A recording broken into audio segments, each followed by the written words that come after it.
সে আমাকে বারবার বলে ফোন করো না, আমি তারপরে তাকে ফোন দিই। ইভেন কি আমার ফ্যামিলিও নিষেধ করে তুমি ফোন দিও না, আমি কাউকে না যে লুকিয়ে লুকিয়ে ফোন দিয়ে থাকে।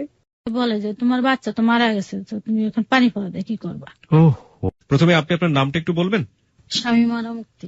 শামীম আরা মুক্তি। জি। আচ্ছা, শামীম আরা মুক্তি, আপনি নিশ্চয়ই হ্যালো 8920 শুনে থাকেন। জি।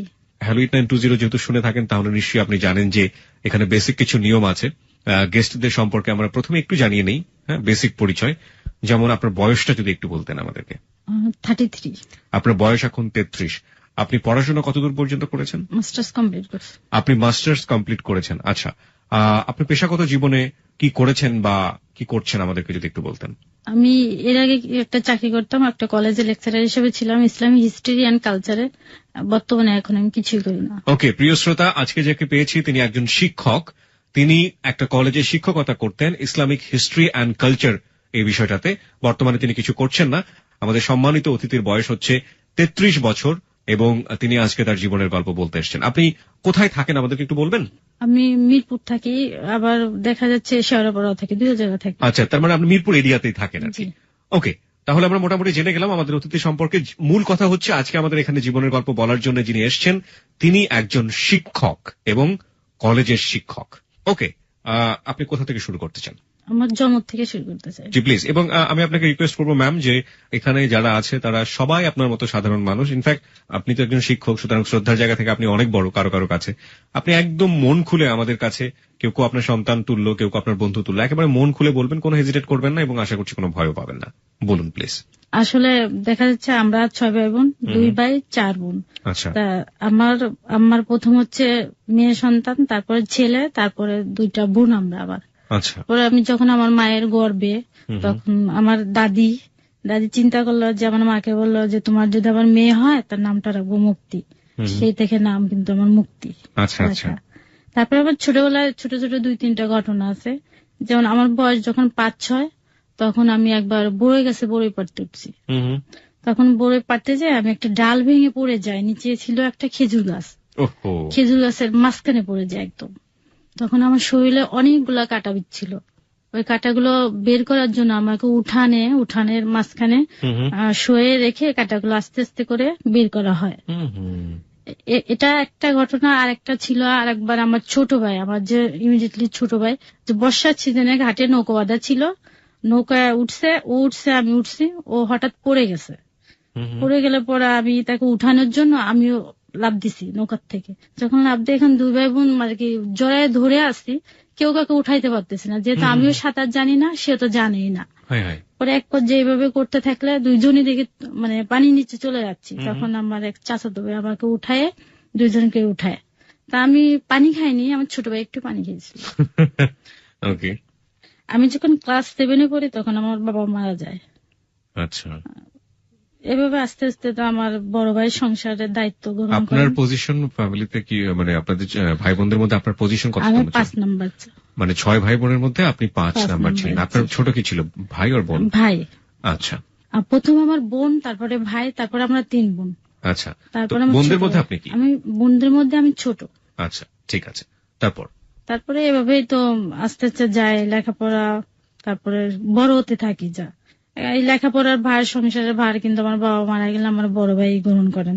জি। উনি লেখাপড়া করেন, পাশাপাশি সংসার চালান, আমাদেরও করান। যেহেতু আমাদের জমি জাতি ছিল তো সমস্যা ছিল না। আবার 99 সালে আমার হঠাৎ গলায় একটু সমস্যা দেখা দেয়, গ্ল্যান্ডের সমস্যা। তখন আমার একটা অপারেশন হয়। ওখান আমি যখন পাস কোর্স আর কি ডিগ্রি কমপ্লিট করি 2001-এ, তারপর থেকে আমি ঢাকায় চলে আসি। চলে আসার নানা জায়গায় চাকরির চেষ্টা করি, সরকারি চাকরি আমার হয়নি। পরে আমি আমার এক রিলেটিভের অফিসে আমি ম্যানেজার হিসাবে কাজ করি কিছুদিন।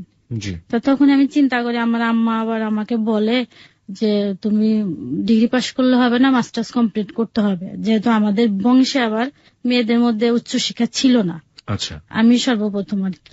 তখন আমার মা এটা বলার কারণে আমি শুধু আমার মাকে আশ্বাস করতাম যে আমি লেখাপড়া করবো। আবার করতে করতে আমি একটা জব করতাম, ওই সুযোগে আমি আবার মাস্টার্সে ভর্তি হয়ে যাই মিরপুর বাংলা কলেজে, ইসলামিক হিস্ট্রি অ্যান্ড কালচারে। আচ্ছা। তখন ভর্তি হওয়ার সময় আমার বড় ভাই আমাকে নিয়ে যাওয়ার পরে ওইখান থেকে আমি একটা ছেলের নাম্বার নিয়ে আসি আমার বড় ভাইয়ের মাধ্যমে। ছেলের নাম্বার আপনি কেন আনতে যাবেন? এটা আনছি এই কারণে যেহেতু কলেজে নিয়মিত যাওয়া হবে না, কলেজে খোঁজ খবরটা নেওয়ার জন্য শুধু। মানে ওই ছেলে যিনি কলেজে পড়েন তার কাছ থেকে আপনি ইনফরমেশন গুলো নিবেন, এবং সেটা আপনি বড় ভাইয়ের মাধ্যমে কালেক্ট করলেন। বড় ভাইয়ের মাধ্যমে কেন করলেন? যেহেতু আমার বড় ভাইকে কলেজে নিয়ে গেছে, আমার বড় ভাইকে বললাম ওই ছেলেটার নাম্বারটা আপনি এনে দেন। ওই ছেলে মানে কি কোন একটা নির্দিষ্ট ছেলে ছিল? ছেলে নির্দিষ্ট না, দেখা যাচ্ছে ছেলেটা একটু চঞ্চল প্রকৃতি ছিল। জানলাম পরে ছেলেটার নাম হাসান। আমি একটু জানতে চাই, ছেলেটার নাম হচ্ছে হাসান, এই ছেলেটার নাম্বারটাই আপনারা নিলেন কেন? বা এই ছেলেটার নাম্বার, এই ছেলেটা কি আলটিমেটলি আপনার ক্লাসে পড়তো? না না, আমি তো বললাম যে আমি 2001-এ ডিগ্রি পাস করার পর কয়েক বছর গ্যাপ দিচ্ছি লেখাপড়াটা। তাহলে ওই ছেলের নাম্বার কেন? 2007-এ যে আমি আবার ভর্তি হয়েছি। আচ্ছা, এই ছেলেটার নাম্বারটা এই জন্য আনছি যে কলেজের খোঁজ খবরটা নেওয়ার জন্য শুধু। যেহেতু আমি একটা জব করি, আমি যেতে পারবো না তো কলেজে। তো ওই ছেলেটাকে কেন পছন্দ হলো? পছন্দ না, যেহেতু ছেলেটা দেখলাম যে চঞ্চল, খুব বিষয়ে আগ্রহ, তখন আমি মনে করলাম যে ছেলেটা হয়তো অনেক কিছু জানতে পারবে বা স্টুডেন্ট হিসেবে খুব ভালো। ওকে, তার মানে কলেজে একটা আপডেট নেবার জন্য যে কোনো একজনের কাছ থেকে নাম্বার নেওয়া দরকার ছিল, সুতরাং ওইখানে ওই ছেলেটা পড়ে গিয়েছে। ওকে, তারপর ওই ছেলের নাম্বারটা আনার পরে হয়তো মাসে একবার তাকে আমি ফোন দিতাম যে কি খবর ভাই। তখন ও বলতো যে আমাকে আপা বলে ডাকতো, যে আপা আসলে কোনো খবর নেই, কলেজের কোনো খবর টবর এখন পাচ্ছি না আমরা। এভাবে চলতে থাকে। হাসানের কাছ থেকে আবার শামীম নাম করে একটা ছেলে নাম্বারটা কালেক্ট করে আমারটা, মানে আপনার নাম্বারটা শামীম হাসানের কাছ থেকে নিল। হ্যাঁ, তখন হাসান আমাকে আবার ফোন দিয়ে বলে কি যে আপা আপনার নাম্বারটা একজন চাইছে, আমি কি দিতাম নাকি? তখন আমি বললাম যদি সে আমাকে সাজেশন বা অন্য কিছু দিতে পারে, কলেজের অন্য কিছু দিতে পারে, তাহলে আপনি দিতে পারেন, তাছাড়া আমার নাম্বারটা দিবেন না। কারণ সে ভালো আছে, ছাত্র ভালো, আপনি নাম্বারটা দিতে পারেন। তো আমি কিছু আচ্ছা দেন। শামীম একদিন আমাকে ফোন দিল, প্রথমে সালাম দিল, সালাম দেওয়ার পর আমি উত্তর দিলাম। উত্তর দেওয়ার পর পরে বলতেছে যে আমি শামীম, আপনার নাম্বারটা হাসানের কাছ থেকে নিয়েছি। তখন আমি বললাম ও আচ্ছা ঠিক আছে। বললো যে আপনি কি কলেজে গিয়েছেন? আমি বলছি জি না, আমি তো সময় পাই না, কলেজে যেতে পারি না। আপনি যদি কলেজে যান আমাকে একটু ইনফরমেশন দিয়েন। এটা যখন বললাম ঠিক আছে। এবারে যাই, প্রায় 1 মাস পরে আবার ওরকম ফোন দিয়ে বললো আপনি কলেজে গিয়েছেন কেন? আমি না, আমি কলেজে যাইনি, আমি ফোন দিয়ে জেনে নিই কলেজে, মাঝে মাঝে অফিসে ফোন দিয়ে। এভাবে যেতে থাকে, দেখা যাচ্ছে 4-5 মাস পর এভাবে হয়তো 2 থেকে 3 বার আমাকে ফোন দেয় শামীম। মাঝে মাঝে হাসানের সঙ্গেও কথা হয়। ফোন দেওয়ার পর এক পর্যায়ে আমার যখন জবটা করতাম, আমার বন্ধু ছিল সোমবারে ছিল আমার বন্ধু, আর এদিকে শামীম থাকতো আবার সাভারে, ওর বন্ধুটাও ছিল সোমবারে। তো এটা তো আমরা জানতাম না কেউ। তো আমি ওদিনকে বাসায় এসে সাপ্তাহিক যে পোশাক আশাক গুলো ওয়াশ করার জন্য কাজ করতেছি। তো ওই মুহূর্তে শামীম ঢাকা আসছে, এসে আমাকে বললো যে আপনার সঙ্গে আমি একটু দেখা করতে চাই। তা আমি বললাম আমি তো ব্যস্ত, আমি তো দেখা করতে পারবো না, আমি এত দূর থেকে আসছি, আপনি যদি আমার সঙ্গে একটু দেখা করেন আমার ভাল লাগবে। আমি বলছি যে দেখেন আমি তো খুব ব্যস্ত, আমি তো দেখা করতে পারবো না, দুপুরের টাইমে। বলছে যে আপনি একটু দেখেন কাজটা সেরে আমার সঙ্গে একটু দেখা করেন, আমি 10 নম্বর থেকে আসি, তখন আমি মিরপুর 2 নম্বর থাকি। এটা বলার পর ঠিক আছে আপনি 10 নম্বর থেকে ঘুরে আসেন। এসে আমাকে আবার ফোন দিচ্ছে, ফোন দিয়ে বলল যে আপনি কই, আমার সঙ্গে একটু দেখা করেন। তখন আমি ঠিক আছে, আপনি হার্ট ফাউন্ডেশনের সামনে যে ওএসবি চক্ষু হাসপাতাল আছে ওইখানে আপনি থাকেন, আমি আসছি। তো ওখান থেকে আমি আসি আর কি। এসে আমি ওকে বলি কি যে আপনি আমাকে চিনবেন কি করে, যেহেতু কেউ কাউকে কখনো দেখি নাই আগে। তখন বললাম যে দেখবেন আমি গ্রিন কালারে একটা ড্রেস পরে যাবো, আমি কিন্তু দেখতে অনেকটা কালো, এটা আমি ফান করলাম। করার পরে আমি তার সামনে দিয়ে হেঁটে আসছি, তখন আমাকে চিনতে পারেনি। এক পর্যায়ে আমি ওএসবির সামনে এসে আমি ওকে ফোন দিছি। ফোন দেওয়ার পর আস্তে আস্তে ফোনটা রিসিভ না করে আগে আসছে, এসে আমাকে বলতেছে আপনি কি শামীমা? আমি কি জি আমি শামীমা। তখন বললো কি যে আচ্ছা, তা বলতেছে যে ঠিক আছে আপনার সাথে পরিচয় হয়ে ভালো লাগলো। আমি আচ্ছা, তাও এর সুযোগে আবার কলেজের বিষয়গুলো আলাপ করলাম, ও করলো আমিও করলাম। তো এক পর্যায়ে আমাকে বলছে দেখেন আমার না মনটা খুবই খারাপ, আপনি যদি আমার সঙ্গে একটু ঘুরতে যান খুব ভালো লাগবে। আমি বলছি দেখেন আমি তো ঘুরতে যেতে পারবো না, আমি এখনো লাঞ্চ করি নাই। এটা যখন বললাম দেখেন আমার মনটা অনেক খারাপ, তো বারবার বলতেছে। তখন আমাকে বললো কি যে চলেন তাহলে আমরা সিনেমা দেখতে যাই। আমি বললাম দেখেন আমি সিনেমা দেখতে যাই, হ্যাঁ হলে। আমি বললাম দেখেন আমি সিনেমা দেখি না হলে যে। এটা বলার পরে ও আমাকে অনেক রিকোয়েস্ট করার পর আমি বলছি ঠিক আছে আপনি এখানে দাঁড়ান, আমি আসছি। এটা বলে বিকল্প একটা মাঠ ছিল, তখন ওই মাঠের ওইখানে দাঁড়িয়ে আছে, আমি বাসায় যেয়ে লাঞ্চ করে পরে আসছি, আসার পর ও দাঁড়ায় আছে, প্রায় ঘন্টা খানিকের মতন দাঁড়ায় আছে। পরে আমাদের বাসায় ছিল কাজের মেয়ে, ও এটা জেনে আমার সঙ্গে সঙ্গে এসে দেখে গেছে যে ছেলেটা দাঁড়ায় আছে, আমি দেখে আসি। পরে এক পর্যায়ে আমরা ঘুরতে গেলাম, প্রথমেই ঘুরতে যাই বেরির পাতে যাই, বেরিবাদে যে ওখানে আমরা তামান্না গার্ডেনে যাই, ওখানে যে আমি একটু থামাচ্ছি। সেটা হচ্ছে যে এই যে ছেলেটা শামীম, যাকে আপনি চিনেন না, জানেন না, শোনেন না, প্রথম দেখা, তার সঙ্গে আপনি বেরিবাদে ঘুরতে যাচ্ছেন বা অন্য কোথাও ঘুরতে যাচ্ছেন, ফোনে যে আপনাদের কথোপকথন গুলো হতো বা আপনাদের যে কথা হতো, তার মধ্যে কি এক ধরনের হার্ট রিলেশন? না, কিচ্ছু না। না না, ফোনে তেমন একটু কথাই হতো না। কলেজে জাস্ট একটু জিজ্ঞেস করতো, আমি একটু জিজ্ঞেস করি, এইটুকুনি। তো এটা এই জন্য গেছি যেহেতু আমাকে অনেক রিকোয়েস্ট করছে। আচ্ছা, রিকোয়েস্ট করার পর যেখানে আমার মনটা খুব খারাপ, আমাকে যদি একটু জান আমার মনটা ভাল লাগবে, এটা বলার পরে এই কারণে গেছি। আমার মনে তখন কোনো ধরনের ছিল না। বেরিবাদ তো আসলে মিরপুর থেকে খুব বেশি দূরে না, কাছাকাছি। হ্যাঁ, কাছাকাছি। তো ওইখানে যাই, যেমন আমরা তামান্না গার্ডেনে যাই, ওখানে যেয়ে বসে আমরা এগুলো এনে খাই। তো এক পর্যায়ে যে ওয়ান টাইমের গ্লাস গুলা দেয়, ওগুলাকে আমি ঢেলে অর্ধেকটা খেয়ে ওটার মধ্যে একটা রেখে ওর মধ্যে আবার কিছু টুক দিয়ে আমি বললাম এটা আপনি খান তো। তা দেখি যে খেয়ে ফেললো। তা আমি বললাম যে আপনাকে চিনি না জানি না, আপনি আমার খাওয়াটা খেয়ে ফেললেন। তাই হেসে দিল আর কি। হেসে দেওয়ার পরে এভাবে ঘুরে চলে আসার সময় আমি আবার চশমা পরি, তো তখন চশমাটা খুলে ফেললো চোখ থেকে। খুলে এই কারণে ফেললো যে আমি চোখে দেখি কিনা এটা জানার জন্য। তা বলতে আমি বললাম চশমাটা খুললেন কেন? কি দেখি এমনি এমনি। তা বলতেছে ওইখানে কি লেখা ওইটা পড়তে পারেন? আমি কি হ্যাঁ, কেন পারবো না। তা এইভাবে যাই, চলে আসি। তা চলে আসার সময় আমাকে বললো যে আপনি আমাকে ফোন দিলে আমার খুব ভালো লাগবে। তা আমি বললাম যে আমি ফোন দিতাম না। আমি একটু আবারও থামাচ্ছি আপনাকে। সেটা হচ্ছে যে এই যে ছেলেটা, তাকে আপনি হার্টলি ফিল করেন না, এক ধরনের সাধারণ সম্পর্ক, আপনাকে হেল্প করে বলেই আপনি তার সঙ্গে যোগাযোগ রাখেন। তো সেই ছেলেটা আপনাকে একটা জায়গায় নিয়ে গেল, আপনি গেলেন, ভালো কথা, এবং সে আপনার চশমায় হাত দিয়ে খুলে দিচ্ছে। এই যে ব্যাপারগুলো, এগুলোতে আপনি তো এক ধরনের লাইও দিচ্ছেন, তাহলে আপনি তাকে সুযোগ দিচ্ছেন, এবং এই সুযোগ দেওয়ার ব্যাপারে কি আসলে মন থেকে কোনো ব্যাপার কাজ করছিল যে একটু একটু ভালো লাগা বা কিছু না? তখনও ভালো না লাগলে আপনি একটা ছেলেকে আপনার চোখ থেকে চশমা খুলতে দেবেন, ব্যাপারটা কেমন হয়ে গেল না? না, এ ধরনের কিছু আমি চিন্তা ভাবনা করিনি। আচ্ছা, চিন্তা ভাবনা আসেনি, হয়ে গেছে স্পন্টেনিয়াসলি। ওকে, তারপর এরকম এটা তারপরে আমাকে অনেক রিকোয়েস্ট করছে যে আপনি যদি আমাকে ফোন দেন তাহলে আমার ভালো লাগবে। তা আমি বলছি অনেক রিকোয়েস্ট করবো, আমি বলছি দেখেন আপনার নাম্বারকে আমি ফোন দিতাম না, আর আমার সময় নেই ফোন দেওয়ার। তখন বলতেছে যে না, আপনি ফোন দিলে আমার খুব ভালো লাগবে। তখন এক পর্যায়ে বলে ফেলছে আপনার নাম্বারটা পচা, ওই নাম্বারে আমি ফোন দিতাম না। চাই ওদিনকে তো চলে যায়, আমি চলে আসি আমার বাসাতে, সে চলে যায় সাভারে। তো মাঝে মাঝে হয় রাত্রে একটু ফোন দেয়, 1-2 মিনিট কথা বলি। আচ্ছা, হাই হ্যালো কেমন আছে, এই জাস্ট এইটুকু না, আর কিচ্ছু না। তাই এক পর্যায়ে আমি যখন ওর সঙ্গে পরিচয় হলো, এটা ছিল নভেম্বরের 5 তারিখ 2007-এর। সোমবারে পরিচয় হয়, মঙ্গলবার বুধবারে যে আমি একটা অ্যাক্সিডেন্ট করি। সেটা হচ্ছে কিরকম, আমি অফিস থেকে যখন আসি, রোড পার হতে যে সামনে বাস প্লাস সিএনজি, তখন আমি ওখানে দাঁড়িয়ে পড়ার পর সিএনজিটা আমাকে বাড়ি দিয়ে ফেলে দিয়ে চলে যায়। যখন সিএনজি আমাকে বাড়ি দেয় তখন হাত দিয়ে আমি ওটা ঠেকানোর চেষ্টা করে, তো এক পর্যায়ে আমার হাতটা কেটে যায়, প্লাস আমার মুখটা ঠোঁটের ভিতরে কেটে যায়। তখন আমার মুখ দিয়ে অনেক রক্ত বের হয়। তো ওইখানে পরিচিত একটা লোক ছিল, দৌড়ে এসে আমাকে উঠায় আর কি রাস্তার থেকে।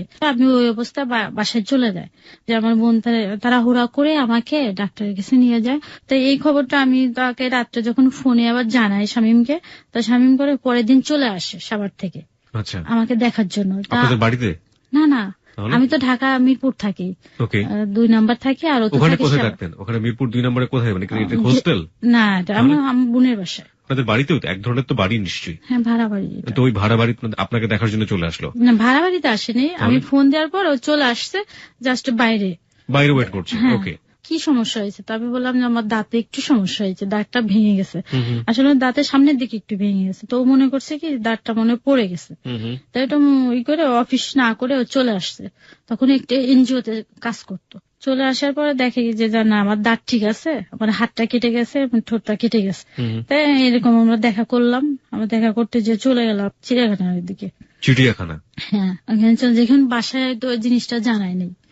আমাকে দেখে টেকে ও আবার চলে যায় সাভারে। তবে মাঝে মাঝে আলাপ হয়, ও আসে, হয়তো সপ্তাহে 1 দিন আসে সাভার থেকে।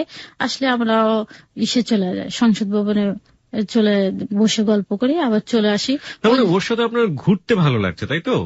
না, ওই যে আমাকে প্রায় বলতো যে আমার মনটা খুবই খারাপ। না, একটা কথা হচ্ছে একজন মানুষের মন খারাপ হতেই পারে, তার সাথে আপনার না আছে ফ্রেন্ডশিপ, না আছে কোনো কিছু, সে শুধুমাত্র আপনাকে হেল্প করে এবং সেজন্যই আপনি তার সাথে ঘুরে বেড়াবেন, ব্যাপারটা তো এরকম না, নিশ্চয়ই কোনো না কোনো ব্যাপার ছিল। হেল্প সে আমাকে তো করেনি এখন পর্যন্ত হেল্পই করেনি।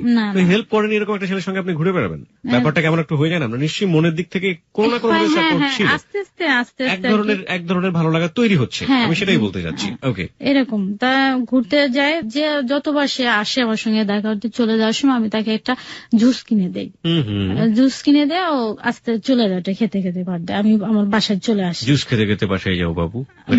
না না না, আসলে আমি তো মাঠের কাছে চলে আসি, আমি ওইখান থেকে কিনে দিলে মাঠ দিয়ে খেতে খেতে চলে যায়। আচ্ছা, তখন তো মাঠ ছিল, এখন না এটাই মাঠ নেই। এক পর্যায়ে পর আমাকে প্রপোজ করে। দাঁড়ান, জুসের পরে খুব দ্রুত গতিতে প্রপোজ চলে আসছে। প্রপোজ কি কবে নাগাদ করলো, কিভাবে? এটা তো ডেটটা আমার মনে নেই, দেখা যায় এইভাবে তো 2-1 মাস চলে গেছে আমাদের ঘোরাফেরাতে। হ্যাঁ, প্রপোজ করলে পরে আমি তখন বলি কে দেখেন আমার এখন এগুলো না, এরপরে 2-3 সপ্তাহ যাওয়ার পর আমাকে খুব রিকোয়েস্ট করে তুমি বলার জন্য। আমি তাকে কখনো তুমি বলতে রাজি না। তখন বললে দেখেন তুমি বলে না, আপনি কথা বললে আমার ভালো লাগবে না। তখন আপনি বললো না, রাগ করে একটু। দেখো যে রাগ করলে পরে আমি আস্তে আস্তে 1 মাস পর তুমি বলা আরম্ভ করি। এভাবেই চলতে থাকে। তো এক পর্যায়ে একটু একটু দুজনের মধ্যে সম্পর্ক সৃষ্টি হয়ে যায়। তখন আমি বললাম যে দেখেন আমার এই ধরনের প্রেম করার বয়স নেই, যদি করতে হয় আমি সরাসরি বিয়ে করব। তখন আপনার বয়স কত ছিল? 25-26 হবে এরকম। 25-26 প্রেম করার বয়স থাকে না। এটা আপনার বিলিভের জায়গা থেকে আপনার মতো করে আপনি বলেছেন। ওকে, তারপর? না, এটা আমি আবার কেন বললাম, আমার চিন্তাধারা ছিল আমি কখনো জীবনে বিয়ে করব না। আপনি বিয়ে করবেন না? হ্যাঁ, এটা চিন্তাধারা ছিল। তখন আমার বড় ভাই প্লাস আমার মা খুব আমাকে চাপ সৃষ্টি করে। আপনার বড় বোনদের কত বছর বয়সে বিয়ে হয়েছে? ওনাদের 12 বছর বয়সে বিয়ে গেছে। 12 বছর বয়সে বিয়ে হয়ে গেছে? হ্যাঁ। তারপরে আপনি 25 বছর পর্যন্ত ফাইট করে আছেন যে না আমি বিয়ে করবো না? এটা আমি চিন্তাধারা ছিল, অনেক প্রপোজ আসতো, আমার ভাইকে আমি না করে দিতাম। আচ্ছা। স্বামীর সঙ্গে আবার পরিচয় হয়ে যায়, তখন আমি চিন্তা করলাম যে ছেলেটা হয়তো খুবই ভালো কথাবার্তা, খুব ভালো, নরম, একদম আস্তে আস্তে কথা বলে ভালো। তখন এটা বলার পর তো বললো যে ঠিক আছে, ও এক পর্যায়ে রাজি, প্রেম করতে হবে না, আমি বিয়ে করব। হ্যাঁ, এটা বলার পরে তখন আমি বললাম ঠিক আছে, তো আমার ভাইয়ের সঙ্গে দেখা করার জন্য তো আমাকে একটা ছবি দিল, ওর ছবি দেওয়ার পর আমি আমার ফ্যামিলিকে দেখাইলাম। তো দেখানোর পর আমার মা বললো যে এত দূরে একটা ছেলে, তোমার ভাই রাজি হবে না, যেহেতু আমার গার্জিয়ান তোমার বড় ভাই। তখন আমার ভাবিকে বললে আমার ভাবির ছবিটা নিয়ে আমার ভাইকে দেখালে এবার আমার ভাই ছবিটা না দেখে ফেলে দেয়। ভাবি অনেক বুঝাইলো ভাইকে, কিন্তু ভাই রাজি না, যত দূরে আমি দিব না, আর দরকার কি আছে। আমি ভাবিকে বললাম যে ভাবি, আমি আজ যাই করি আপনাদের মুখে কখনো আমি চুনকালি দিব না। এটা আমি বললাম, আমার আম্মাকেও বললাম যে তোমরা আমাকে বিয়ের জন্য চাপ সৃষ্টি করো না। এইটা নিয়ে আর কোনো কথাবার্তা হয় না, এভাবেই থাকে। তা আমি এদিকে আবার আমার মেজু দুলাভাই একটা ছেলে ঠিক করে আমার জন্য। আর ছেলে ঠিক করলে ছেলেটা আমাকে দেখো, ঈদে বাড়ি যায় তখন ছেলেটা আমাকে দেখে। আমার ভাই আবার এইখানে রাজি, যেহেতু আমাদের এলাকার ছেলে, ভালো হবে এটা জানা। তখন আমি বললাম যে প্রসঙ্গে আমার সঙ্গে কোনো কথা বলেন না। আচ্ছা, আমি একটু অল্প মাঝখানে আপনাকে থামাচ্ছি। সেটা হচ্ছে আপনাদের এলাকাটা আসলে কোথায়, গ্রামের বাড়িটা কোথায়? আমাদের গ্রামের বাড়ি গোপালগঞ্জ। আঞ্চলিকতা একটু টান আছে আপনার ভাষার মধ্যে, শুনতে ভালোই লাগছে। যেমন গ্রামকে গিরাম, হ্যাঁ, এই গ্রামই বলে তো না? আমাদের আসলে ওদিকে গ্রামই বলে। ভালো লাগছে শুনতে এবং সত্যি সত্যি ভালো লাগছে। হ্যাঁ, তারপর আমার কথার মধ্যে সিলেট প্লাস আমাদের এলাকার দুটাই টান চলে আসে। সিলেট, যেমন সিলেটকে আপনারা সকে আপনারা চ বলছেন, সমস্যা ঠিক বলবো না, এটা যদি আঞ্চলিক হয়ে থাকে তাহলে it's okay, very very nice. দুইটাই টান চলে আসে আমার কথা। সিলেট কেন চলে আসে? কারণ সিলেটও বোধহয় আপনার জীবনের সাথে জড়িয়ে আছে না? হ্যাঁ, পরবর্তী জীবনে আমার সিলেটে। আচ্ছা, তাহলে এই জন্য সিলেটের একটু টানও চলে আসছে। ঠিক আছে, হ্যাঁ, তারপর? তো ওই ছেলেটা যখন দেখে, আমার দুলাভাই যেটা ঠিক করে, তা আমার ভাই ছিল এটার জন্য রাজি আর কি। এই জন্য ওর ছবিটা দেখেনি কখনো, না দেখলে পরে তা আমি আমার কাছে বলে যে ছেলেটা তোকে দেখছে, পছন্দ করে, তারা তো আমাদের খুব ধরছে। তো এটা বললে পরে আমি বলছি যে আপনি এ প্রসঙ্গে আমার সঙ্গে কোনো আলাপ করেন না। আমার ভাইকে বললাম, আমার ভাই একদিন ফোন দিল, এটা আমি বললাম। বলার পরে এটা আবার শামীমকে আমি জানাই যে এই ঘটনা আমাদের ফ্যামিলি থেকে চলছে। তখন ও বললো কি যে তুমি যদি আমার সাথে বেইমানি করো ফল কিন্তু ভালো হবে না, এটা আমাকে শামীম বললো। বলার পরে তা আমি তো আমার সিদ্ধান্ত অটুট, একদম আমার সিদ্ধান্ত থেকে আমি নড়চড় না। পরে এক পর্যায়ে আমি আমার ভাই 1-1.5 মাস পর আমাকে বাসায় ডেকে বলছে কি যে ছেলেটাকে আমার সঙ্গে দেখা করতে বলিস। তখন শামীমকে আমি জিনিসটা জানানোর পরে শামীম ভয় পায় প্রথমে, যে তোমার ভাইয়ের সঙ্গে সামনে আমি যেতাম না, কি জিজ্ঞাসা করবে কি বলবো, আমি যেতাম না। আমি ঠিক আছে যেও, আমি সঙ্গে যাব। তখন আমার ভাইয়ের সঙ্গে দেখা করতে আসে, মিরপুরে আসে সাভার থেকে, বাসায় আমি নিয়ে যাই, কিন্তু আমি রুমে যাই না। আমার ভাইয়ের সঙ্গে কথাবার্তা হয়, আমার ভাইয়ের সঙ্গে এক পর্যায়ে কথাবার্তা কি হয় ওইটা আমি তখন জানতে পারি না, কিন্তু পরে তার কাছ থেকে আমি জেনে নিই। ও বললো কি যে ঠিক আছে, আমি ভাইয়ের সঙ্গে আলাপ করছি, ভাইয়া বলছে এদের একজন গার্জিয়ান আনতে, স্বামীদের পক্ষ থেকে। আমি আবার জিজ্ঞাসা করলাম যে কাকে আনতা? বলছে যে আমার ছোট বোনের স্বামী, যদিও সে সম্পর্কে ছোট কিন্তু বয়সের দিকে বড়, তাকে আমি নিয়ে আসবো। ভাইয়াকে কথা দিছি সে 1 মাস পর আমার সঙ্গে আসবে, এসে দেখা করবে। তো এভাবে যেতে থাকে। তার মাঝখানে আবার আমার বড় আপা স্বামীকে দেখতে চায়, বলে কি যে তুই একদিন বাসায় নিয়ে আসিস। তখন আমি বাসায় নিয়ে যাই, নিয়ে যাওয়ার পর আমার আপা ওকে রান্না টান্না করে খাওয়ায়, পরে চলে যায়। 1 মাস পরে ওর ভগ্নিপতিকে নিয়ে আসে। নিয়ে আসার পর আমার ভাইয়ের সঙ্গে কথা হয়, কথা হওয়ার এক পর্যায়ে ওর আব্বার সঙ্গে আলাপ করে বিয়ের ডেটটা ঠিক করে রাখে। ছেলে কি করতো? এনজিওতে চাকরি করতো। সবার একটি। আপনি প্রফেশনাল টিচার ছিলেন? না না, তখন আমি টিচার না, তখন আমি ঢাকায় একটা আমার এক আত্মীয় অফিসে বসে কাজ করতাম। এটা ছিল একটা ছাপাখানা। তারপরে বিয়েটা ঠিক করে রেখে দেয়। পরে আমি জানতে পারি যে বিয়ে কত ঠিক করলো, কোন তারিখে। তো বললো যে এটা 16 এপ্রিল। তাই আমি বললাম তুমি 16 এপ্রিল না দিয়ে যদি 14 এপ্রিল দিতা তাহলে ভালো হতো। বললো কেন? ওই দিনকে পয়লা বৈশাখ ছিল, পয়লা বৈশাখে একটা দেশে একটা ভালো অনুষ্ঠান হয়, যেহেতু পয়লা বৈশাখ পালন করে, আমাদের বিয়ের অনুষ্ঠানটা ওইভাবে আমরা পালন করতে পারতাম। তাই বলছে না, 1-2 দিনের জন্য কি সমস্যা হবে? তা ঠিক আছে। এইভাবে 1 মাস বিয়ে ঠিক হয়ে থাকে। এভাবে ও সাভার থেকে ঢাকায় চলে আসে। ও একটা গার্মেন্টসের স্টোরের দায়িত্ব গ্রহণ করে। ওইখানে 1 নম্বর একটা বাসা নেয়। তখন বাসা নিলে তো এখন ওর সংসারে আসবাবপত্র বলতে কিচ্ছুই ছিল না, যেহেতু ব্যাচেলার ছিল। একটা বিছনা, একটা বালিশ, এগুলাই ছিল। তখন আমি বাসার থেকে কিছু যা যা লাগে আর কি, রান্না বান্নার কাজে হাঁড়ি পাতিল এগুলা বাসার থেকে দিয়ে দিই। যেহেতু বিয়ে ঠিক হয়ে রয়েছে, আমি মাঝে যেতাম, হয়তো 1 সপ্তাহ পর একদিন যেয়ে একটু রান্না করে দিয়ে আসতাম। আবার কখনো বাসার থেকে একটু তরকারি দিয়ে আসতাম। মানে বিয়ে ঠিক হয়েছে এবং আপনাদের মধ্যে সম্পর্কটা একটু গভীর হচ্ছে ধীরে ধীরে। তা আমি রান্না করে দিয়ে আসতাম, যেহেতু ছেলে মানুষ রান্না করতে পারে না। আপনি ওর বাসায় যেতেন? হ্যাঁ, এখানে এটা ছিল কোয়ার্টার বাসা, ফ্যামিলি বাসা নিয়ে থাকতো। ও কি ফ্যামিলি বাসায় থাকতো? না, ও একটা রুম নিয়ে থাকতো। বাসাটা ছিল কোয়ার্টার, এখন অন্যরা ফ্যামিলি বাসা আর কি। ও কি সাবলেটে থাকতো? ও সাবলেট না, একটা রুম নিয়ে থাকতো, যে ওইখানে আমরা বিয়ের পরে উঠবো। এবং এই বাসাতে আপনি ও একা থাকা অবস্থায় যেতেন বিয়ের আগেই? মাঝে মাঝে হয়তো সপ্তাহে যে একদিন রান্না করে দিয়ে আসতাম। এভাবে যায়, তার এক পর্যায়ে চলে আসে 16 এপ্রিল।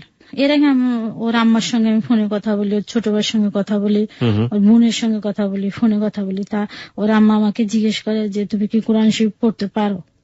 এটা জিজ্ঞেস করলে আমি কি হ্যাঁ পারি। আমি তাই এটা জিজ্ঞেস করা, এভাবে আমি সবার সঙ্গে টুকটাক কথা বলছি, কিন্তু ওর আব্বার সঙ্গে কখনো আমি কথা বলিনি। মানে আপনার হবু শ্বশুর? হ্যাঁ, ওনার সঙ্গে কথা বলিনি। এক পর্যায়ে বিয়ের আগে দেখা যাচ্ছে ওর ছোট বোন আমাকে ফোন দিয়ে জিজ্ঞেস করে যে তোমার পায়ের মাপ কত। আর এইভাবে যায়, দেখা যাচ্ছে তখন আমি যে চাকরি করে আমি কিছু টাকা জমাই, বেশি না, 25,000 টাকার মতন জমাই ব্যাংকে। আমি একটা অ্যাকাউন্ট খুলি। স্বামীর আবার একটা চাকরি ছিল, তো সামান্য বেতন পাইতো, ও কিভাবে কি দিবে।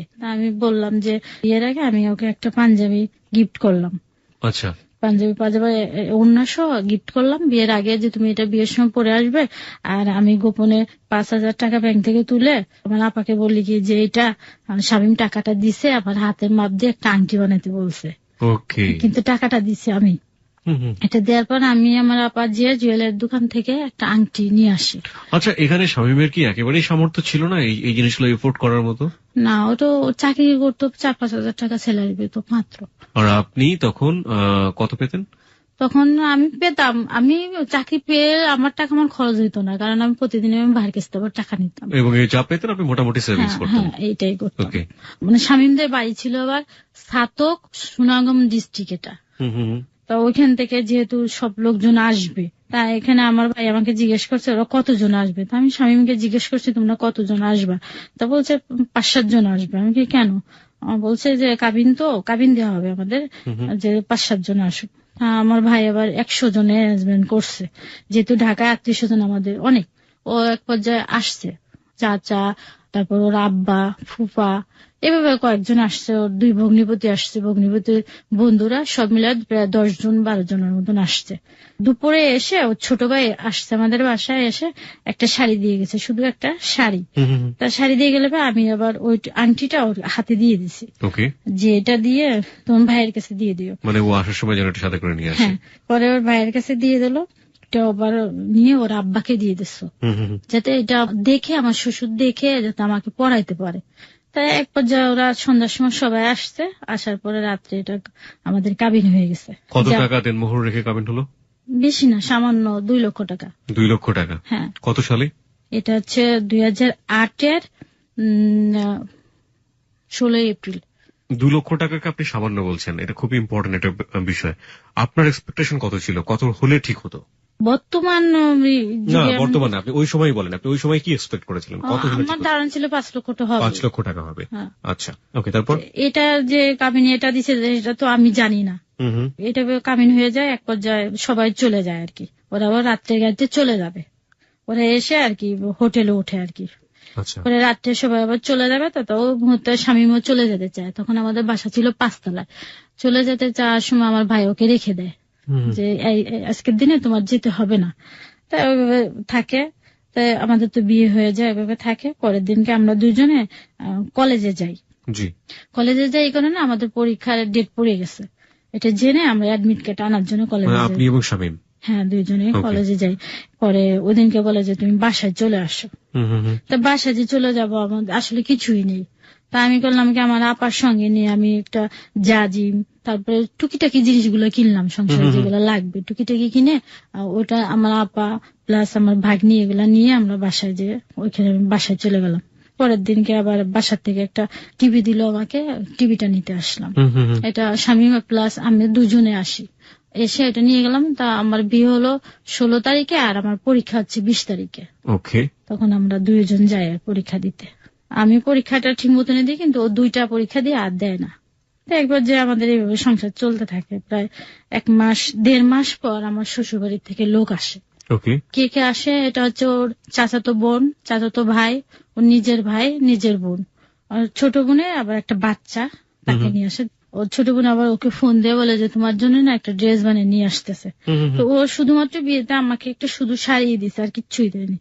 তো এক পর্যায়ে আমার নোটা আসলে ওরা থাকে, আমি রান্না বান্না করে আয়োজন করে ওদের আপ্যায়ন করে, এদিকে বলতেছে যে ভাবি তোমার জন্য একটা জামা নিয়ে আসছি। আমি বলছি, জামাটা আমাকে দেখায়। তা জামাটা ছিল এরকম যে আগের দিনে যে শাড়িগুলা ছিল না, ওই যে কাতান শাড়িটা কেটে একটা জামা, শুধু একটা কামিজ বানায় নিয়ে আসছে আমার জন্য। এখানে নাই সালোয়ার নাই ওড়না, কোনোটাই নেই, শুধু শাড়ি কেটে নিয়ে আসছে। এটা আমাদের পরার অভ্যাস আসলে নেই কখনো।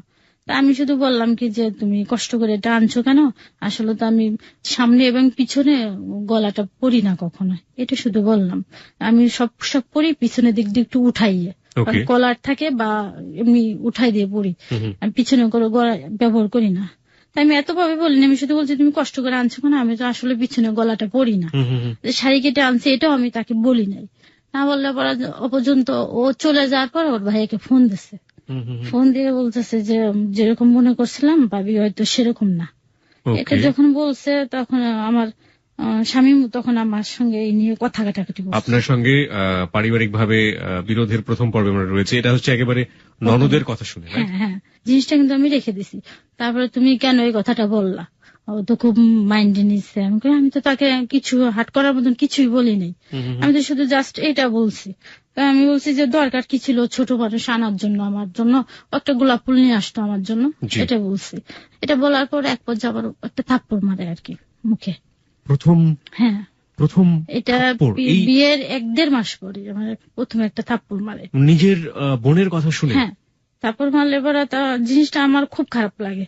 কান্নাকাটি করার পর বলি যে দেখো আমাদের কিন্তু শাড়ি কেটে জামা পরার অভ্যাসটা নেই কখনো, কারণ আমি কখনো কোনো অভাবে মানুষ হইনি। এটা শুধু আমি তাকে বললাম। সেভাবে যেতে থাকে। আমার বিয়ের 21 দিন পরে আমার শ্বশুর মারা যায়। শ্বশুরের আবার বুকে পেইন ছিল প্রচন্ড।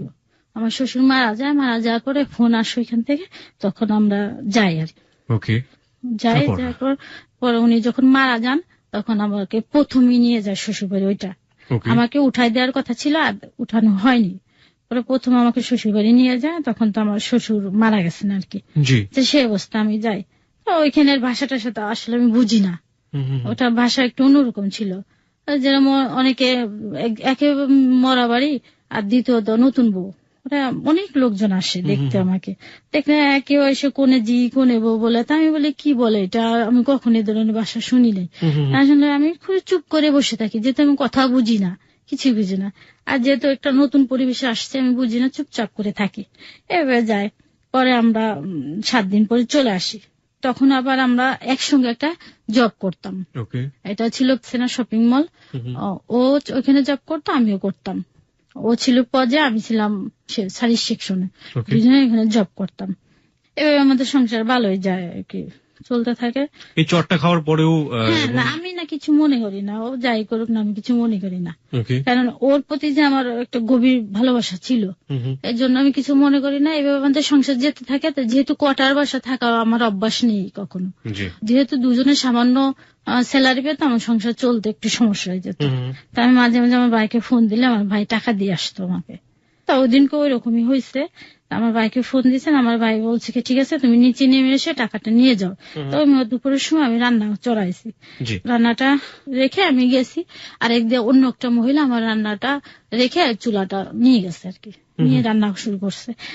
একজনের জিনিসটা আরেকজন টানাটানি করে ব্যাপারটা না, চুলাটা কোয়ার্টার বাসা ছিল, তো অনেকগুলা 4টা চুলা, দেখা যাচ্ছে 5-7টা ফ্যামিলি রান্না। সেটাই তো বলছি যে একজনের চুলা আরেকজন রান্না করে এবং টানা হেঁচড়া হয়। হ্যাঁ, তো দেখা যাচ্ছে আমি তো নিচে গেছি টাকা আনতে, আমার ভাইয়ের সঙ্গে দেখা করতে, আমার চুলাটাও উনি রান্না করতেছে, আমি কিন্তু রান্নাটা শেষ করে পারিনি। তখন একবার যে এটা নিয়ে উনি কথা কাটাকাটি হয়েছে, তো আমার হাজবেন্ড স্বামী তখন এটা না শুনে না যাচাই করে একবার খুব মারে। আপনার হাজবেন্ড মারে? কাকে?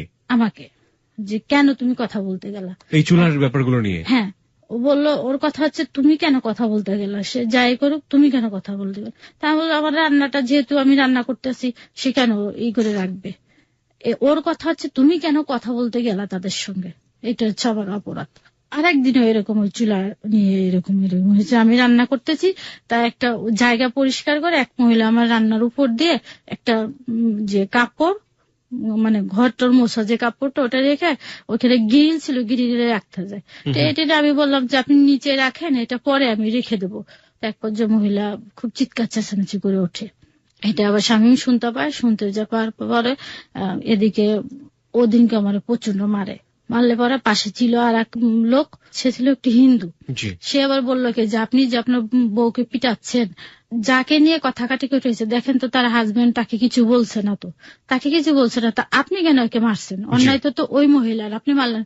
ওর কথা হচ্ছে ও কথা বলতে কেন গেল, ও কিচ্ছু বলবে না, ও যে যা বলুক। এক ধরনের মানে স্বৈরাচারী আচরণ তার মধ্যে দেখতে পাচ্ছি। ও হচ্ছে একটু একরুকা টাইপের, কেউ কিছু বললে ওর মাইন্ডে লাগে, অল্পতে আপসেট হয়ে যায়, এমন একটা ব্যক্তি আর কি। প্রিয় শ্রোতা, আমরা কিন্তু গল্পের একটা মোড়ে এসে দাঁড়িয়েছি। আমরা যে মানুষটিকে চিনতাম, শামীমটাকে চিনতাম, সেই শামীম কিন্তু ধীরে ধীরে বদলে যাচ্ছে, এবং এই বদলানো মানুষটি শেষ পর্যন্ত কতটা ভয়াবহ করতে পারে একজন মানুষের জীবনকে, সেটা আপনারা আজকে মুক্তার জীবনের গল্পের একেবারে শেষ পর্যন্ত থাকলেই বুঝবেন। তারপরে ওইটা এই রান্নাটা নিয়ে কথা কাটাকাটির এক পর্যায়ে আমার হাজবেন্ড আমাকে মারে আর কি। পরে ওইটা আবার আমার ভাইকে জানানো হয়, আমার বড় ভাইকে জানানো হয়। কে জানায় এটা? এটা হ্যাঁ জানাই, পরে আমিও জানাই।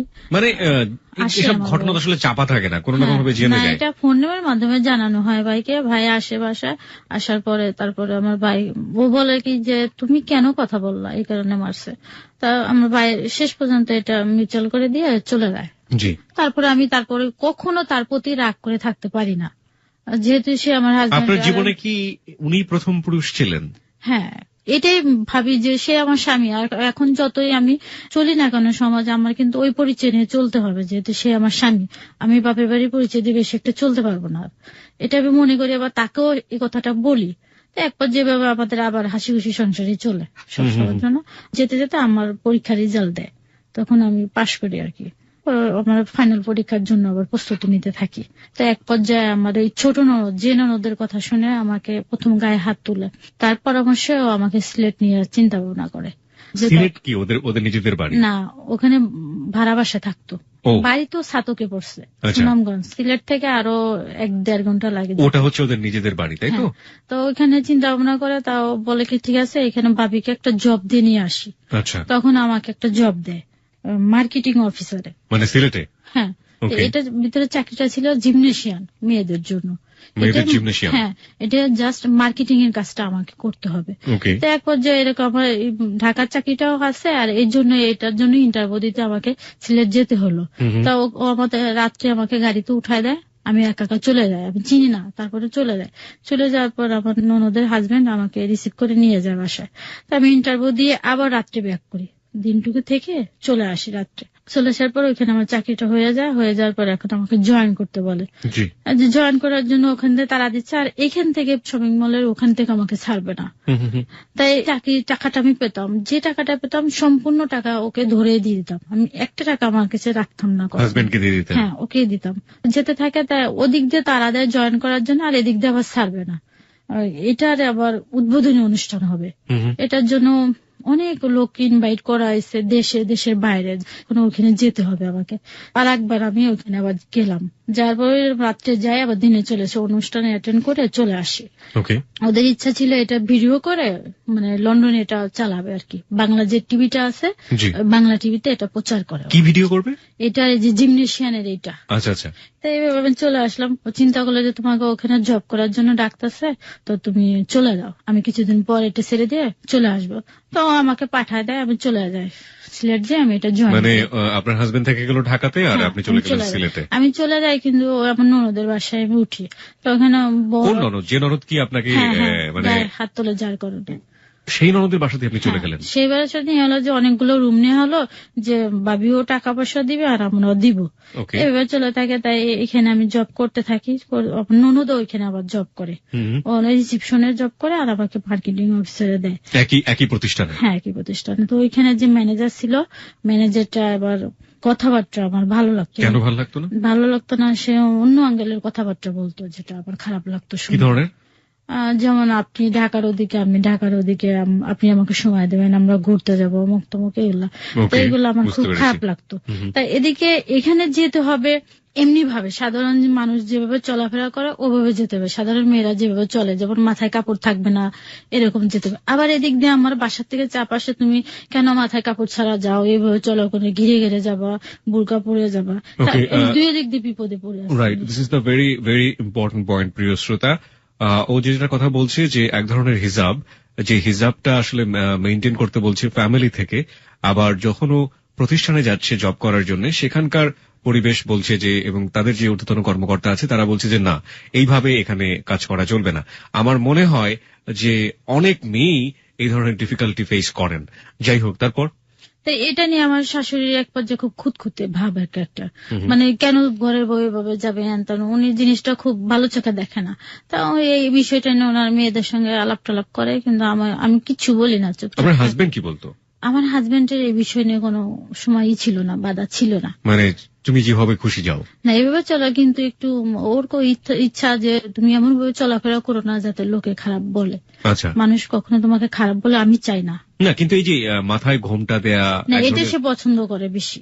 আচ্ছা আচ্ছা, এটা তার ভিতরে কাজ করে যে তুমি এমনি কেন যাও, মানে সেও চাইতো যে আপনি হিসাব করুন। ও তখন আমাকে সে কথাটা বলিনি কখনো। ওকে, তারপর এটা বলিনি।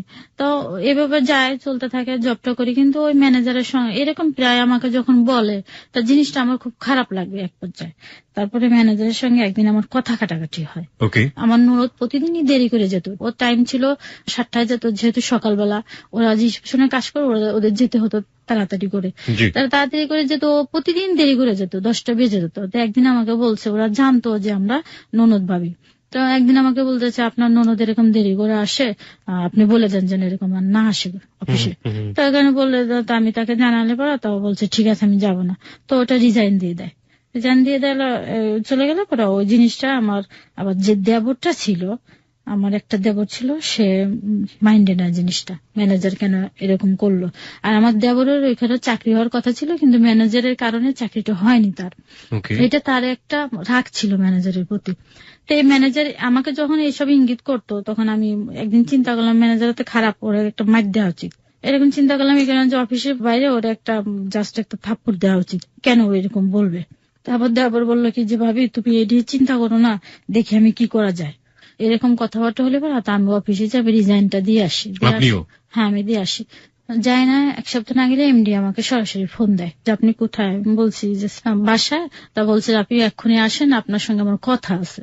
তা আমি যাই, আমার ননদকে নিয়ে যাই। যাওয়ার পর MD sir plus chairman sir আমাদের সঙ্গে কথা বলে, দুইজনে আমাদের সঙ্গে কথা বলে যে আপনার কার পারমিশনে আপনারা রিজাইন দিয়ে গেলেন, চাকরিতে নিয়োগ তো আমরা দিচ্ছি আপনাদের, কেন নিয়োগ দিলেন।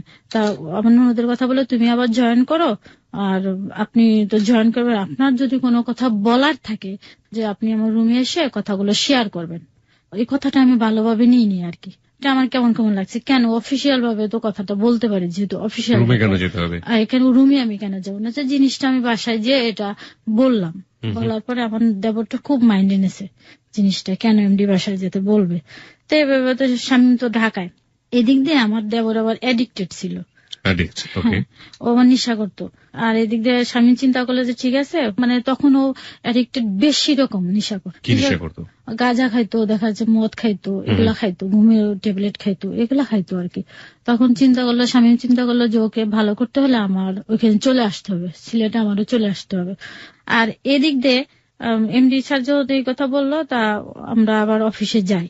যখন আবার জয়েন করছে আমার ননদ, তখন ম্যানেজারের সাথে আমার ননদের এক পর্যায়ে কথা কাটাকাটি যে আপনি কার অনুমতি নিয়ে অফিসে আবার জয়েন করছেন। তখন ও বলছে আমাকে তো এমডি স্যার চেয়ারম্যান স্যার বলছে। এমডি স্যার চেয়ারম্যান স্যার বললেই কি আপনি আসবেন না, আমি আপনাকে পারমিশন দিছি নাকি। যখন ম্যানেজারের কথা বললো, তখন এটা এমডি স্যারের কাছে আবার বলা হলো। ম্যানেজারের আবার অনেক মানে চারিত্রিক দিক দিয়ে একটু খারাপ ছিল। ওইখানে জিমনেশিয়ানের যারা মেয়েগুলা ছিল ইন্সট্রাক্টর, তাদের নিয়ে আর কি। ও ম্যানেজার থাকতো আবার উপরে, এটা ছিল 5-6 তলা, তো তার উপরে ছিল একটা রুম, সেই রুমে থাকতো, ওইখানে নিয়ে মেয়েদের নিয়ে সময় কাটাইতো। তাই এটা এমডি স্যার এটা খোঁজ খবর নিয়ে জানতে পারে, এক পর্যায়ে ম্যানেজার আমার সামনে অপমান করে না করে দেয় চাকরির থেকে। তাই এটা ম্যানেজার আবার খুব রাগ করে, অফিসিয়াল যত লোক ছিল ম্যানেজার হাত করে, এটা সবাই জোট হয়ে যায় যে আমরা কেউ চাকরি করবো না। একবার যে আমার দেবর ওই ম্যানেজারের মারার চিন্তা ভাবনা করলো, তা ও বন্ধু টন্ধু ম্যানেজ করলো। তা আমি বলছি কি যে তুমি ম্যানেজারের গায়ে হাত দিও না, এই কারণে যেহেতু আমি আবার জয়েন করছি, আর যেহেতু আমার ননদের নাম ছিল আফসানা, ও জয়েন করছে, তুমি এটা নিয়ে সিনকেটার করো না। তখন ও চিন্তা করলো না ভাবি ঠিক আছে, আপনার কিছু বলবো না। তা ওদিনকে আমরা সবাই মানে অফিসিয়াল ভাবে স্যালারিটা দেওয়া হয়েছে। তা আমাকে রাত্রে জিজ্ঞেস করলো কি যে ভাবি আপনাদের স্যালারি দিচ্ছে, আমি হ্যাঁ আমাদের স্যালারিটা দেওয়া শেষ। এর আগে আমি স্যালারিটা যখন বাসায় নিয়ে আসতাম, আমার শাশুড়িটা আমি বাসায় যে ওয়েট করতে পারতাম না, 5 মিনিট টেস্ট নিতে পারতাম না। আমার শাশুড়ি এসে আমাকে বলতো যে তুমি বেতন পাইছো নাকি, ওটা দাও, বাসা ভাড়া দিতে হবে। এভাবে আমি ওখানে 2 মাস জব করি আর কি। এদিকে আমার দেবর এটা জানতে পারে, আমাকে যখন জিজ্ঞেস করলো যে স্যালারি দিচ্ছে, আমি বলছি হ্যাঁ। তো সকালবেলার বন্ধুদের নিয়ে আমার ননদ অফিসে চলে গেছে, বন্ধুদের নিয়ে 3 জন বন্ধু নিয়ে চলে গেছে। ম্যানেজারের রুমটা আবার আমি কখনো দেখি নাই, চিনি না, এটা লোকেশন আবার দিয়ে দিয়েছে। আমার যে নুনটা ছিল ও বলছে যে ম্যানেজার উপরে থাকে, আর নুন যেটা বলছে উপরে থাকে, আমি জানি। হয়তো কি করছে আমি জানি না, রুমের মধ্যে যে ম্যানেজারের হাতটা বেঁধে মাইটটা দিছে। মাইটটা দিয়ে ম্যানেজারের যা যা ছিল এখানে যে স্যালারি পাইছে আর ওই মোবাইল টোবাইল এগুলো নিয়ে গেছে আর কি। নিয়ে যে বন্ধুদের মধ্যে ভাগ বাটোয়ারা করে ওই নেশা করে আর কি আপনার দেবর। তো এক পর্যায়ে আমরা অফিসে এটা নিয়ে সিনকেটরে এগুলো ম্যানেজারে কেন মারলো আমার প্রতিষ্ঠানের মধ্যে, এমডি খুব রেগে যায়, এখানে পুলিশ আনায়। পুলিশ আসার পরে এটা নিয়ে খুব বাড়াবাড়ি এক পর্যায়ে হয়। পরে আমাদের মোবাইল গুলো ওরা নিয়ে নেয়, এমডির লোকজন আমার প্লাস আমার ননদের মোবাইল গুলো নিয়ে নেয়। যেহেতু ম্যানেজারের 2টা মোবাইল ছিল, তার 2টা খোয়া গেছে বিদায় আমাদের 2টা নিয়ে নেয়। আর এখানে কথা হয় যে আপনার ওকে হাজির করে টাকাটা দিবেন, বাস আমরা কিছু করব না, এমন কথাবার্তা হয়। তা এরকম চলতে থাকে, বাসায় নিয়ে একটা খুব খারাপ অবস্থা। স্বামী আবার এদিনকে রাত্রে আসে, দিনটিকে থেকে আবার রাত্রে চলে যায় ঢাকার থেকে। তা ওই সংবাদ শোনা পরে ও আবার রাত্রে রওনা দেয়, ও থাকার পর আমি ওকে ফোন দেয় যে বাসায় যদি পুলিশ টুলিশ যায় তুমি বাসায় থেকো না, ছাদের উপর চলে যাও। তখন ও ছাদের উপর যে দাঁড়ায় থাকে, আর এই পর্যায়ে পুলিশ যে পায় না আমার দেবরকে, ও চলে যায় অন্য জায়গায়, নিয়ে দেবরকে হাজির করতে হবে, নাহলে সমস্যা হয়ে যাবে। আমাকে দিয়ে ফোন দেয় শামীম যে তুমি যদি বলো তাহলে বাসায় ফিরে আসবে। এটা বলার পর আমি ওকে ফোন দিলাম যে তুমি কোথায় আছো, চলে আসো, বাসায় এসে টাকাটা দাও, নাহলে আমার পর একটা চাপ সৃষ্টি হবে। পরে বলছি যে ভাবি আমি অমুক জায়গায় আছি, তো আমি বলছি তোমার সঙ্গে আমি দেখা করব। তো বলতেছে যে ঠিক আছে আসেন। তা কাকে নিয়ে আসতেছেন? আমি বললাম আমি আর আফসানাকে নিয়ে আসি। তা বলার পর আমরা সিলেট মার্কেটের একটা রেস্টুরেন্টে যাই, যে ও পিছিয়ে পিছিয়ে ও আসে, আসার পর ওর ভাইয়া পিছনের থেকে যে ওকে ধরে এভাবে বাসায় আমি নিয়ে আসি। কিন্তু ওর কথা বলার পরিস্থিতি ছিল না, এমন নেশা করছে। পরে বাসায় নিয়ে আসার এক পর্যায়ে কিছু টাকা পয়সা দিয়ে দেয় এখান থেকে, ওই টাকাটা আমরা আবার অফিসিয়াল ভাবে দিয়ে দেই, ও বাসার থেকে আবার বেরোয় যায়। আপনার দেবরের জীবনের গল্প বলছেন আপনি? না না না, এখানে জড়িত আছে, আপনার সাথে জড়িত আছে। ওকে, তারপর? না, তারপরে এখানে যখন বেরোয় যাবে, আবার বেরোয় যাওয়ার পর আমরা বলতেছে আমাকে যেতে দাও, আমি আবার 1 ঘন্টা পর চলে আসবো। চলে যাবে, তো আমি বলছি তুমি যেও না, থাকো। ওকে আমি বললাম স্বামীকে ওকে আমাদের রুমে শোয়াই দাও, ও ঘুমাই গেলে সব ঠিক হয়ে যাবে। তো ওরা বললো কি যে না আমার কাছে টাকা নেই, তুমি 200 টাকা দাও, ভাইয়া 200 টাকা দাও। তো আমার শাশুড়িকে বললো 200 টাকা দিলে ও চলে গেল। পরের দিনকে অনেক দূরে একজনের মোটরসাইকেল নিয়ে গেছে, ওটি নিয়ে যায় ও অ্যাক্সিডেন্ট করে। এদিকে এটা সাল ছিল 2009 আর কি। ও অ্যাক্সিডেন্ট করে পানির মধ্যে পড়ে যায় আর কি। লোকজন ওকে উঠানোর পরে পুলিশে এটি করে, তখন মোবাইল থেকে ও সিমটা নিয়ে ফোন দিয়ে ওর ভাইয়াকে জানায়, আমাদের ননদের হাজবেন্ড, ওদেরকে জানানো হয়। এভাবে থাকে 1 সপ্তাহ ওকে আমরা ট্রিটমেন্ট করি, কিন্তু তার কোনো সেন্স ছিল না। পরে শুক্রবারে যে আর ফেব্রুয়ারির 20 তারিখে মারা যায় আপনার দেবরটা। ওই মারা গেলে পরে এই দায়টা আমার গাড়ি চাপ দিয়ে দেয় ওরা।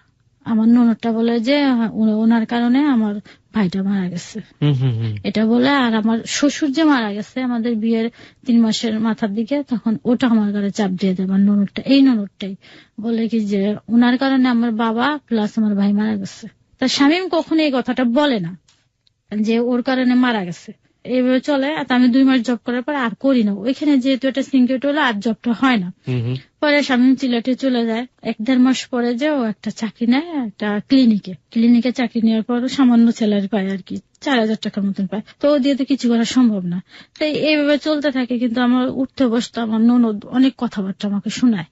তারপর আমার শাশুড়ি খুদ ধরতে থাকে। মানে আমার শাশুড়ি প্রথম দিক থেকে আমার মনে হয় মেনে নিতে পারেনি, এই কারণে যে আমি সিলেটের বাইরের মেয়ে, ওরা আবার সিলেটের বাইরে আত্মীয়তা করে না, খুব কম করে। এই জন্য আমাকে মন থেকে মেনে নিতে পারেনি। এরকম আমাকে বারে বারে বেশি কথা বলতে থাকে। আমি না ঘরে দরজাটা দিয়ে কাঁদতে থাকি, কিচ্ছু বলি না। কিছু না বলে আপনার হাজবেন্ডকে কখনো এগুলো বলেন? না না, ওকে আমি কখনো কিচ্ছু বলি না। কেন? ও বিশ্বাস করবে না, ওর কাছে ওর মা বোন ছাড়া জীবন আপন কেউ নাই, ও বিশ্বাস করে তাদের। তাই এভাবে বলতে থাকে। দেখা যাচ্ছে আমি কতটুকুন খেলাম, যেগুলো বলা উচিত না, কতটুকুন খেলাম, এগুলা স্বামীর কাছে আমার শাশুড়ি একদিন বলে বউ এরকম খেলো, এই কাজটা করে না, ওই কাজটা করে না। তা দেখা যাচ্ছে আমার ননদ প্লাস তার হাজবেন্ড এক রুমে ঘুমাই আছে, সকাল 10টা-11টা পর্যন্ত ঘুমাই আছে। তাদের রুমে তো আমি যেতে পারবো ওই সময়, তাদের রুমটা আমি ঝাড় দিতে পারতেছি না। তো এটা আমার দোষ হয়ে যায় যে কেন ঝাড় দিল না। তাদের যে বলে যে তারা হাজবেন্ড ঘুমায় আছে, আমি কেন যাবো রুমটা, এটা তারা বুঝে না। ছোট ছোট বিষয় প্রিয় শ্রোতা, কিন্তু এই ছোট ছোট বিষয়গুলো জীবনের জন্য কখনো কখনো অনেক বড় ধরনের দাগ কেটে যেতে পারে, যেগুলো আপনি শেষ পর্যায়ে গিয়ে বুঝতে পারবেন যে আসলে জীবনটা ধীরে ধীরে কতটা জটিল হয়ে যায় এইসব ছোট ছোট বিষয়গুলো জমতে জমতে। তারপরে এভাবে যেতে থাকে, এভাবে বিভিন্ন কথা বলা। দেখা যাচ্ছে সামান্য সরিষার তেল নিয়েও দেখা যাচ্ছে আমার ননদ আমাকে অনেক বেশি কথা বলে। তা আমি ঘরের ভিতরে কান্নাকাটি করি এই নিয়ে, কেন বলে। তখন আমার একটা ফুফু শাশুড়ি মেয়ে থাকে, ও আমার কান্না দেখে কাঁদে যে ভাবি তুমি, তোমার যে এত বেশি কথা বলে আমার খুব খারাপ লাগে। ওকে এবার আমি খুব আদর করতাম। এভাবে চলতে থাকে। যার এক পর্যায়ে একদিন হয়েছে কি, স্বামী তো চলে আসে সিলেটে, ও থাকে একটা প্রাইভেট ক্লিনিকে চাকরি করে। একদিনকে হয়েছে কি, এক ধরনের মাছ আনছে যেগুলো আমি খাই না, কখনো খাই না ছোটবেলাতে। আমি এবার একটু বেছে বেছে খাই। কি মাছ? এটা বাইন জাতীয়, বাইনটা আমি খাই না। বাইন গুথুম যেগুলা বলে, এগুলো আমি কখনো খাই না। কারো কাছে এটা খুব মজার, কারো কাছে এটা খুব। এগুলা নিয়ে আসে, এগুলো দিয়ে ও 3-4 প্রকারের তরকারি রান্না করে, কিন্তু আমি খাইনি। তা আমার শাশুড়ি প্লাস আমার হাজবেন্ডকে খাবার দিয়ে আমি না আমার রুমে চলে গেছি। রুমে যে ভাতটা নিয়ে গেছি, ভাত নিয়ে যে আমি স্রেফ মরিচ আর পেঁয়াজ দিয়ে খাওয়া শুরু করছি। আমি কিছু বলি না, যেহেতু তার সামনে খেলে হয়তো তার খারাপ লাগতে পারে, এই জন্য আমি কিছু নিয়ে নি। স্বামী বলতেছে যে মুক্তি কই গেল। ওরা আবার ও দেশে ভাষা বেটি বলতো মেয়েদেরকে। হ্যাঁ, ওরা বেটি বলতো, কিন্তু এটা এদিক দিয়ে কিন্তু খারাপ ভাষা, কিন্তু ওদের দিকে মেয়েদের বেটি বলতো বা পুরি বলতো। এক দেশের বুলি আরেক দেশের গালি, একটা কথাই আছে। পুরি বলে ডাকতো বা বেটি বলে ডাকতো। বেটি দেখে দেখলাম কই গেল। তার স্বামী উঠে যায়, দেখে কি যে আমি এভাবে ভাত খাইছি। তা রাত্রে পুরি এরকম ব্যাপারটা নিশ্চয়ই অনেক, এটা নিয়ে অনেক মজার জোকসও আছে। পুরি কিন্তু এক ধরনের খাবার, আপনার এটা নিশ্চয়ই আমি জানতে জানি, হবে। হ্যাঁ, কিন্তু ওদের দেশে পুরিটা বেশি ব্যবহার করে, পুরি পোয়া ছেলেদেরকে পোয়া। এবং পুরি ওদের হোটেলগুলোতে গিয়ে মোটেও বলবেন না যে পুরি খাবো বা এরকম কিছু একটা। না, এখন তো আমি জানি, আগে তো ওগুলো জানতাম। হ্যাঁ, অ্যাকশন এবং রিয়াকশন না, দুটোই হয়ে ওদের যাবে। কথাবার্তা অনেকে আমাদের এখান থেকে যদি কেউ গেছে কখনো বুঝতে পারে না, কথা বোঝে না, কিন্তু আমি তো সব বুঝি আস্তে জি, আস্তে। তারপর আমাকে বলে কি রাত্রে পানি গরম করে নিয়ে আসো যখন ঘুমোইতে যাবো তখন। তা আমাকে বলছে কেন, পানি গরম করে নিয়ে আসো। বলছি, পানি গরম করে এনে দিছি মগে করে, এনে দেওয়ার পরে বলছে হরলিক্সটা গুলাও। তো হরলিক্স গুলাইতে বলছে, আমি হরলিক্স গুলাইছি। গুলানোর পরে বলছে এটা খাও। তাই বলছি দেখো আমি তো গরম জিনিস যদি রাত থেকে, আমার ঘুম এমনি কম, আমার ঘুম হবে না। তা আমাকে বলতেছে তোমার এটা খেতে হবে। তাই আমি বলছি দেখো আমি খাবো না, তো আমি রাত্রে এটা খাবো না, আমার তো পেট ভরা, এখন আমি কিচ্ছু খাবো না। তো এক পর্যায়ে তুমি খাবা না কেন? কে জোর করছে? আমার হাজবেন্ড। ওকে, কেন খাবা না এটা? আমি বলছি দেখো আমি রাত্রে যদি খাই আমার সারা রাত একটু ঘুমাইতে পারবো না। এটা বলার পর এক পর্যায়ে আমার একটা মুখে থাপ্পড় মারছে।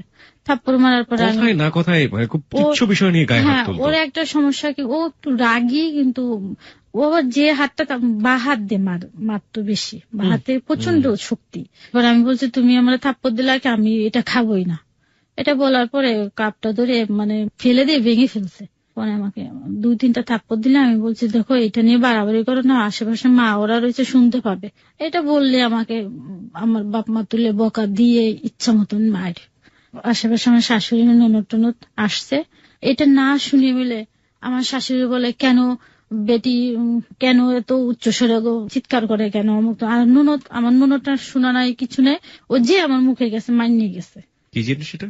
মার হাত নিয়ে গেছে আর কি মারার জন্য। আচ্ছা আচ্ছা। আমার এই ছোট ননদটা। উনি তো আপনার হাজবেন্ডের চেয়ে বয়সে ছোট ছিল না আপনার ননদ?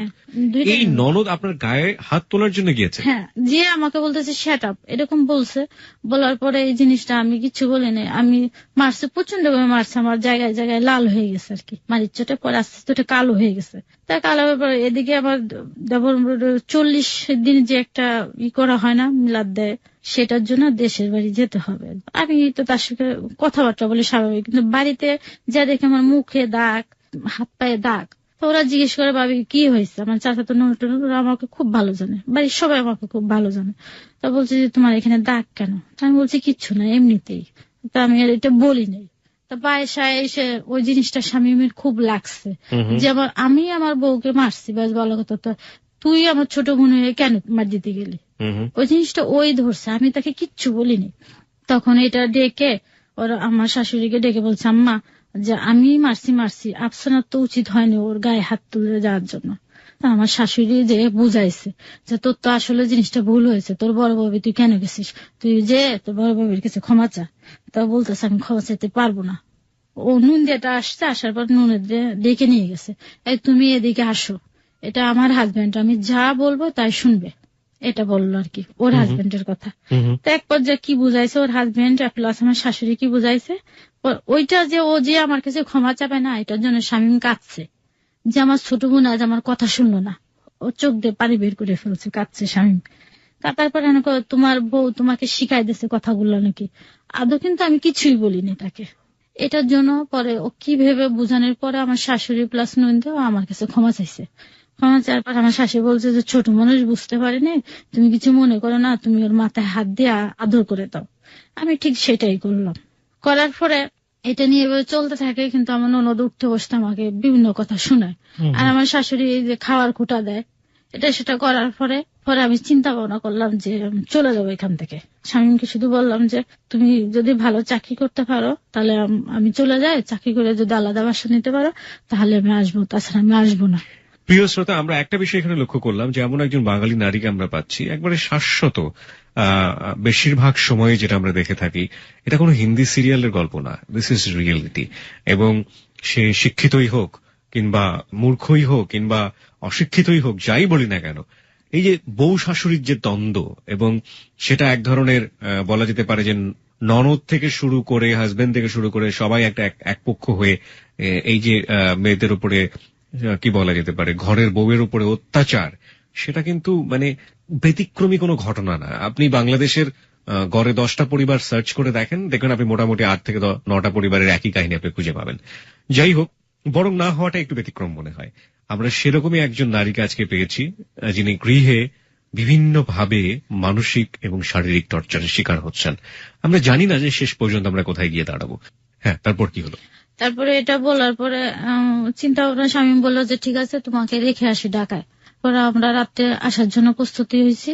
তারপরে আমার শাশুড়ি দিনকে স্বামীর কাছে আমার কাছে বেশ কিছু নালিশ করলো যে বেটি এই কাজ করে না, এই কাজটুকুন করে, আবার এইটুক করে না, বেটি এই কয় বেলা খায়, এতটুকুন করে খায়, এরকম ইত্যাদি ইত্যাদি কথা বললো, যেগুলো হ্যাঁ এই কারণে বললো যেহেতু আমার ননদ আমরা একসাথে রয়েছি, আমি 2 মাসে টাকা দিতে পারছি, আমি 3.5 মাস ছিলাম আর 1.5 মাস দিতে পারিনি।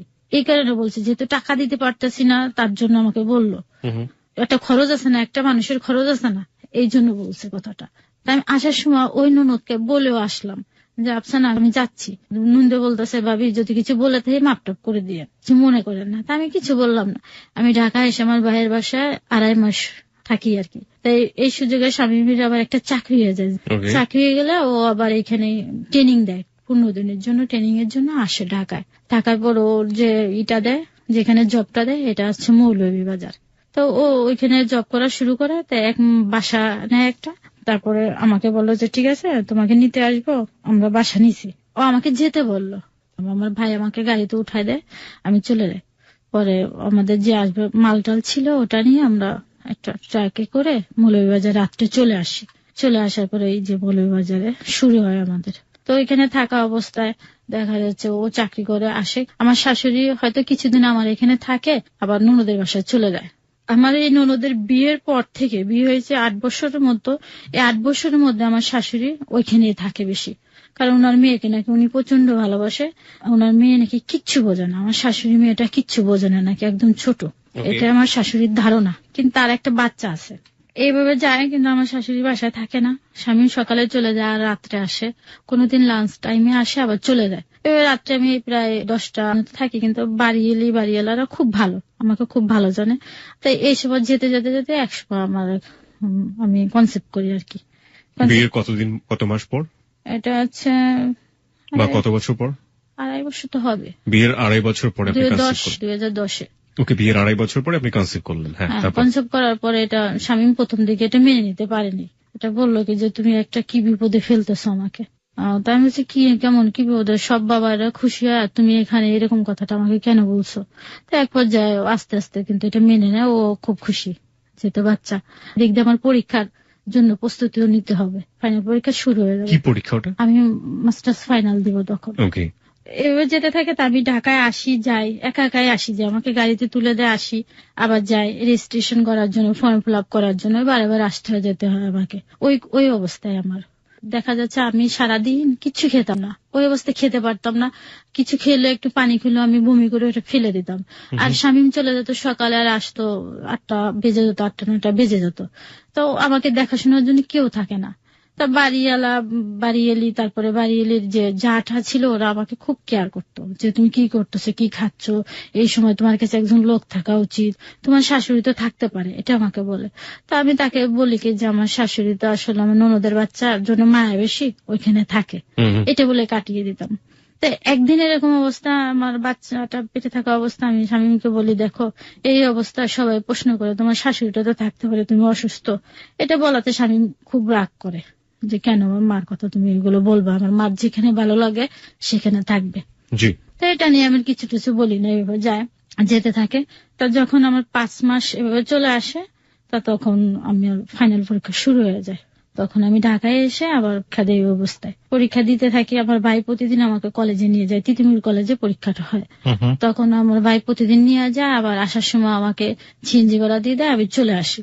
তারপরে আবার ভাইবাটার জন্য আবার দেরি হয়, যার কারণে আমি আবার চলে যাই। ভাইবাটার জন্য কেন থাকবো, ভাইবার ডেট 1-1.5 মাস পরে দিচ্ছে। ওই আবার আসি, আমি একা একা এসে একা একা ভাইবাটা দিয়ে আবার চলে যায়, কিন্তু কখনো আমার সঙ্গে আসে না। আমি বলি যে তুমি দেখো আমার সঙ্গে গেলে তো ভালো, আমি অসুস্থ মানুষ। তা বলতেছে সমস্যা নাই, তুমি যাও, যে কাজটা করে চলে আসো, আমার তো সময় নেই হাতে। দেখো আমি সকালে বেলায় রাত্রে আসি, আমার তো সময় নেই। তাও দেখা যাচ্ছে আমি কিছু খেতে পারি না, মাঝে আমাকে স্যুপ টুপ করে দেয়, এগুলা খাইটাই। তা আমি প্রায় 6 মাস পর্যন্ত কিছু তেমন একটা খেতে পারি না, পরে যে হালকা হালকা খেতে থাকি। আমার আম্মার আবার দেখা যাচ্ছে খুব অসুস্থ, আমার আম্মার একটা অপারেশন লাগবে, তখন আমার 8 মাস পড়ে গেছে। তা আমার আম্মার অপারেশন করবে, কিন্তু আমার আম্মার অপারেশন করা হয়ে গেলে আমার আম্মার আর সেন্স ফেরে না। তো এটা নিয়ে আমার হসপিটালে আমার ভাই বোন সবাই খুব কান্নাকাটি করতেছে, আর আমাকে ফোন দিয়েছে যে মার অবস্থা ভালো না, এরকম একটু কান্নাকাটি করছে। সকালে অপারেশন করছে, সন্ধ্যা হয়ে গেছে, এখনো সেন্স কেন ফিরবে না। তো এই অবস্থা আমি খুব কান্নাকাটি করছি। তা শামীমকে ফোন দিয়ে, দেখো আমার মার অবস্থা ভালো না। তো বলছে কি অবস্থা, তাই আমার ভাইকে ফোন দিয়ে, আমার ভাই দেখে প্রচন্ড কাঁদতেছে। পরে আমি বলছি আমি যাবো। তাই ওই অবস্থায় শামীম আমাকে নিয়ে আসে ঢাকায়। নিয়ে আসার পর আমার আম্মা এখানে আস্তে আস্তে সুস্থ হওয়ার পর আমার আম্মা বলতেছে এই অবস্থা তোমার আর যেতে হবে না, তোমাকে আমি বাড়িতে নিয়ে যাব, তুমি যা হোক আমার কাছে হোক। তারপরে আমার আম্মার কাছে এখানে ঢাকা 1 মাস থেকে আমি চলে গেলাম বাড়িতে গোপালগঞ্জ চলে যাওয়ার পর এরকম ও স্বামীর সঙ্গে কথাবার্তা হয়, নিয়মিত কথাবার্তা হচ্ছে, যেতে থাকে। তা এক পর্যায়ে হয় কি যে আমার একটা ডেট দেয় ডাক্তারে, আমি আল্ট্রাসাউন্ড করে দেখি যে আমার পেটে মেয়ে। এটা যখন দেখি তখন আমার একটু মন একটু খারাপ হয়ে যায়। কেন? এই জন্য খারাপ হয় যে একটা ছেলে হলে মনে হয় প্রথমে ভালো হইতো। এটা আপনার মানে ব্যক্তিগত ফিলিংস? হ্যাঁ এটাই, কিন্তু মনে অত না, এমনি একটু খারাপ লাগছে যে ছেলে হলে প্রথমে একটা ভালো হইতো, এটাই। তারপরে আল্ট্রাসাউন্ড আমাকে একটা ডেট দিয়ে দিল, আল্ট্রাসাউন্ড একটা ডেট দিল, আর ডাক্তার আমাকে একটা ডেট দিল, 2টা ডেট পড়লো। তা ডাক্তারের ডেট মতন আমার বাচ্চাটা না হয়ে আমি দেখা যাচ্ছে সময় পার হয়ে গেছে, ডাক্তারের ডেটটা চলে যাওয়ার পর আমার তেমন একটা খারাপও লাগে না কখনো। আর এভাবে খারাপ না লাগার কারণে আমার আম্মা বলতেছে কি যে ডেটটা চলে গেল, তাহলে তোমাকে আবার আল্ট্রাসাউন্ড করাই। ঠিক করা হলো যে কালকে যে আল্ট্রাসাউন্ড করবো। হঠাৎ করে আমি কাগজগুলো বের করলাম, ডাক্তারি কাগজগুলো বের করার পরে দেখি কি যে আবার ডেলিভারির ডেটটা সামনে রয়েছে। এটা যখন দেখি তো আমার আম্মাকে বলি মা আমি যেতাম না, যেহেতু সামনের ডেট আছে আমি যাব না এখন। তা এই জন্য যেতে চাইনি, আমার না লজ্জা করতো বাইরে বেরোতে, ওই অবস্থা রাস্তাতে যাবো এটা আমার খুব লজ্জা করে এটার জন্য। তা এভাবে আমি বাড়ির থেকে বাসাতেও বেরোতাম না, যে সারাদিন শুয়ে বসে এভাবে কাটাইতাম। তাই এক পর্যায়ে দেখা যাচ্ছে সেপ্টেম্বরের 4 তারিখে রাত্রে আমার প্রচন্ড পেইন ওঠে। পেইন ওঠার পরে 4 তারিখে রাত্রে হালকা হালকা 5 তারিখ সারাদিন এরকম চলে যায়। পেইনটা এরকম দিন যখন যায়, সারাদিন সারা রাত পেইন হতে থাকে, সকাল 10টার পরে আমার পেইনটা কমে যায়। তো আমাদের একটা নির্ধারিত নার্স রাখা ছিল, আর গ্রামের দেশে বলে না দায়ী, এই 2টা রাখা ছিল। তা তারা আমার সঙ্গে সঙ্গে থাকে। তাই পেইনটা সকাল 10টা পর্যন্ত আস্তে আস্তে কমে যায়। কমে গেলে পরে 15-20 মিনিট পরে যে আমার এক প্রচন্ড পেইন ওটা, যেটা আমি সহ্য করতে পারি না। তখন এটা জানার পর আমার ভাইকে ফোন দেওয়া হলো, ঢাকায় থাকে ভাই। তো ভাইকে ফোন দেওয়া হলো, আমার ভাইয়ের মাকে পর্যায়ে বললো তুমি এখন ওকে নিয়ে বসে আছো কেন, ক্লিনিকে নিয়ে যাও না কেন। তখন আমাকে ক্লিনিকে নিয়ে যাওয়ার পর দেখি পেইনটা কমে যায়, কিন্তু আবার 15-20 মিনিট পরে ওঠে, এত পেইন ওঠে যে আমি সহ্য করতে পারি না। এভাবে যেতে থাকে। ডাক্তার আল্ট্রাসাউন্ড করে দেখে যে আমার পেটের মধ্যে আমার বাচ্চাটা মারা গেছে। তো এটা আমাকে আর জানানো হয়নি। এটা যখন আমাকে জানায়নি, এটা আমার ভাইয়ের কাছে ফোনে জানাইছে, আমার আম্মা ওদের সবাইকে জানাইছে, কিন্তু আমাকে আর জানায়নি। না জানার পর আমি তো জানি যে আমার বাচ্চাটা হবে। তো ওই যে 4 তারিখে রাত্রে পেন হচ্ছে, 5 তারিখ সারাদিন চলে গেছে, আমার পেটের মধ্যে মৃত বাচ্চাটা রয়ে গেছে। এদিকে শামীমকে ফোন দেওয়া হয়েছে, তো শামীম আবার 5 তারিখে রাত্রে রওনা দিচ্ছে। তার আগে আমি বারে বারে শামীমকে বলছি দেখো আমার সময় যখন কাছে আসবে, ডেলিভারির সময়টা তুমি আমার কাছে থাকবা, যেহেতু তোমাকে দেখলে আমার অনেকটা সাহস থাকবে, এরকম আমি তাকে সবসময় বলতাম। তারপর যে ও আমাকে বলে তুমি কখনো সিজার করবা না, এটা বলতো। যাতে আমার এই চিন্তা ভাবনা কাছে সিজার করতে নিষেধ করছে, তা ওর কথা আমি পালন করি। কেন বলতো সিজার করবো না? বলতো যে পরবর্তী তোমার সমস্যা হয়ে যাবে, তুমি নর্মালে বাচ্চাটা হওয়ার চিন্তা করবা। আচ্ছা, পরবর্তীতে বেবি নিতে সমস্যা হবে, অন্য কোনো সমস্যা হতে পারে, এই জন্য আমাকে বলছে তুমি নর্মালে বাচ্চাটা হওয়ার চিন্তা করবা, সিজার করবা না। আচ্ছা প্রিয় শ্রোতা, এখানে আমি একটু বলতে চাই যে ওনার হাজবেন্ড শামীম যেটা বলেছে সেটা ডাক্তারি ভাবে সত্য না মিথ্যা সেটা আমরা জাজমেন্ট করিনি, এটা তার ভাষ্য ছিল। সুতরাং যারা সিজারিয়ান বেবির কথা চিন্তা ভাবনা করছেন তারা এরকম নেগেটিভ ভাবে কোনো কিছু চিন্তা ভাবনা করবেন না। ইস দেয়ার ভার্স, এটা তারা ভাবে চিন্তা করছে, এটা তাদের চিন্তা ভাবনা, এটা ডাক্তারি ভাবে সত্য কি মিথ্যা এটা আমরা যাচাই করে দেখতে চাইনি। হ্যাঁ, তারপর ওই দিনকে পার হয়ে যায় 6 তারিখে রাত। আমার এত কষ্ট হয়েছে, আমি সারা 2 দিন কিচ্ছু খাই না, শুধু একটু পানি খাই, ওটা বমি করে বের করে দেয়। আমি 2 রাত 2 দিন কিচ্ছু খাইনি। এবার আমার কষ্ট হয়, কষ্ট হতেই থাকে। তাই এটা দেখে আমার আম্মা সহ্য করতে পারে না। আমার সহ্য করতে না পারে কি যে তুমি আমার মেয়েকে বাঁচাও, আমি যদি আমার মেয়ে বেঁচে থাকে আমি ভবিষ্যতে আমার মেয়ে বাচ্চা পাবে। এটা বলে তো আমার মেয়েকে বলছি যে সিজার করে ফেলো। তা এটা বলার পরে তখন নার্স বলছে না সিজার করা যাবে না, আমার সমস্যা আছে এখন। কেন সমস্যা? না সমস্যা আছে, সিজার করলে ওর পরবর্তীতে সমস্যা হয়ে যাবে, এটা বেশি বাচ্চা নিতে পারবে না। যখন এটা বলে তা পরের দিন আমার এক পরিচিত ভাই ছিল এখানে যে আমাদের কাজ টাজ করতো, তো অনেকে বলে যে পানি পড়া দিলে নাকি ভালো হয় এটাই। তা বলছে যে আমাকে একটু পানি পড়া দে, ওর ভাল লাগে নাকি, পেটের ব্যথাটা কমে নাকি, এটা বলছে। তা আমি বলছি যে তো ওনাকে একটু ডেকে নিয়ে আসো, ওনার সঙ্গে কথা বলবো। তো ডেকে আসে, আমি বলছি যে ভাই দেখেন আপনি দেখেন তো পানি পড়া দিলে আমার পেনটা কমে নাকি। তা ও তখন আমাকে বলে যে তোমার বাচ্চা তো মারা গেছে, তো তুমি এখন পানি পড়া দিয়ে কি করবা। যখন আমাকে কিন্তু জানানো হয় না, তখন ওটা শুনে আমি খুব কান্নাকাটি করি, এক পর্যায়ে প্রচন্ড কান্নাকাটি করি, কেন আমাকে জানানো হয়নি। তখন আমি চিন্তা করি যেহেতু আমি আর সিজার করতাম না, এটা যেভাবে হোক নর্মালে হোক। বহুত কষ্টে ওটা আমাকে নর্মালে ডেলিভারি করাতে আর পারে না। তখন স্বামী ক্লিনিকে ও আসে, যখন আমি দেখে যে আর সহ্য করতে পারি না, সিজারের জন্য ওটিতে নিয়ে গেছে, তখন আমার বাচ্চাটা নর্মালি ডেলিভারি হয়ে যায়। ওটিতে যাওয়ার পরে নর্মালি ডেলিভারি হলো। হওয়ার পরে বাচ্চাটা দেখে সবাই খুব কাঁদছে, আমার হাজবেন্ডও খুব কান্নাকাটি করে। তা আমাকে বাচ্চাটা দেখাবে না, আমি বললাম যে আমাকে একটু দেখাও, তখন আমাকে একটু দেখায়। সবাই বলে যে তোমার ভুলের জন্য বাচ্চাটা আজ মারা গেল, আপনাকে ব্লেম করা হলো। পারিবারিক ভাবে যতগুলো ভুল হচ্ছে সবগুলোর জন্য আপনাকেই ব্লেম করা হচ্ছে। এটাই আপনার ভুলটা কি বলতো ওরা এই বাচ্চাটার জন্য?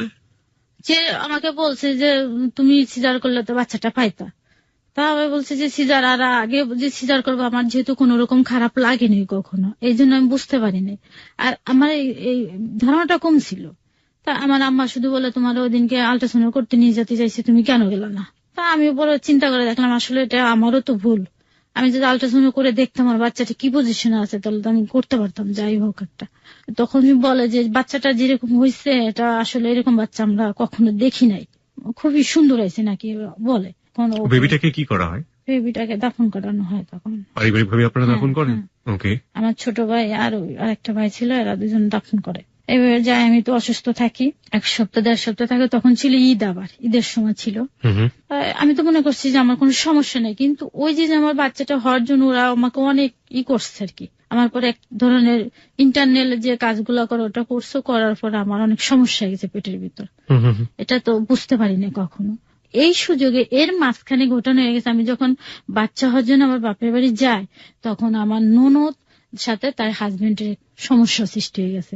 আমার শাশুড়ি কিন্তু কখনো আমার কাছে থাকেনি আমার বাচ্চা হওয়ার সময়। আমি যখন বাচ্চা হতে আমাদের বাড়ি চলে আসছি, তখন যেহেতু স্বামী একা একা থাকে, রান্না বান্না কে করে দেবে, আমার শাশুড়ি বাসায় থাকতো। থাকার কারণে আমার চাচাতো ননদটাকে স্বামী আবার এনে বোনের বাসায় রেখে দেয়। আমার ননদ আবার টিউশনি পড়ত। আমার নুন যেটা ওর পর একটা শারীরিক নির্যাতন চালায় আর কি।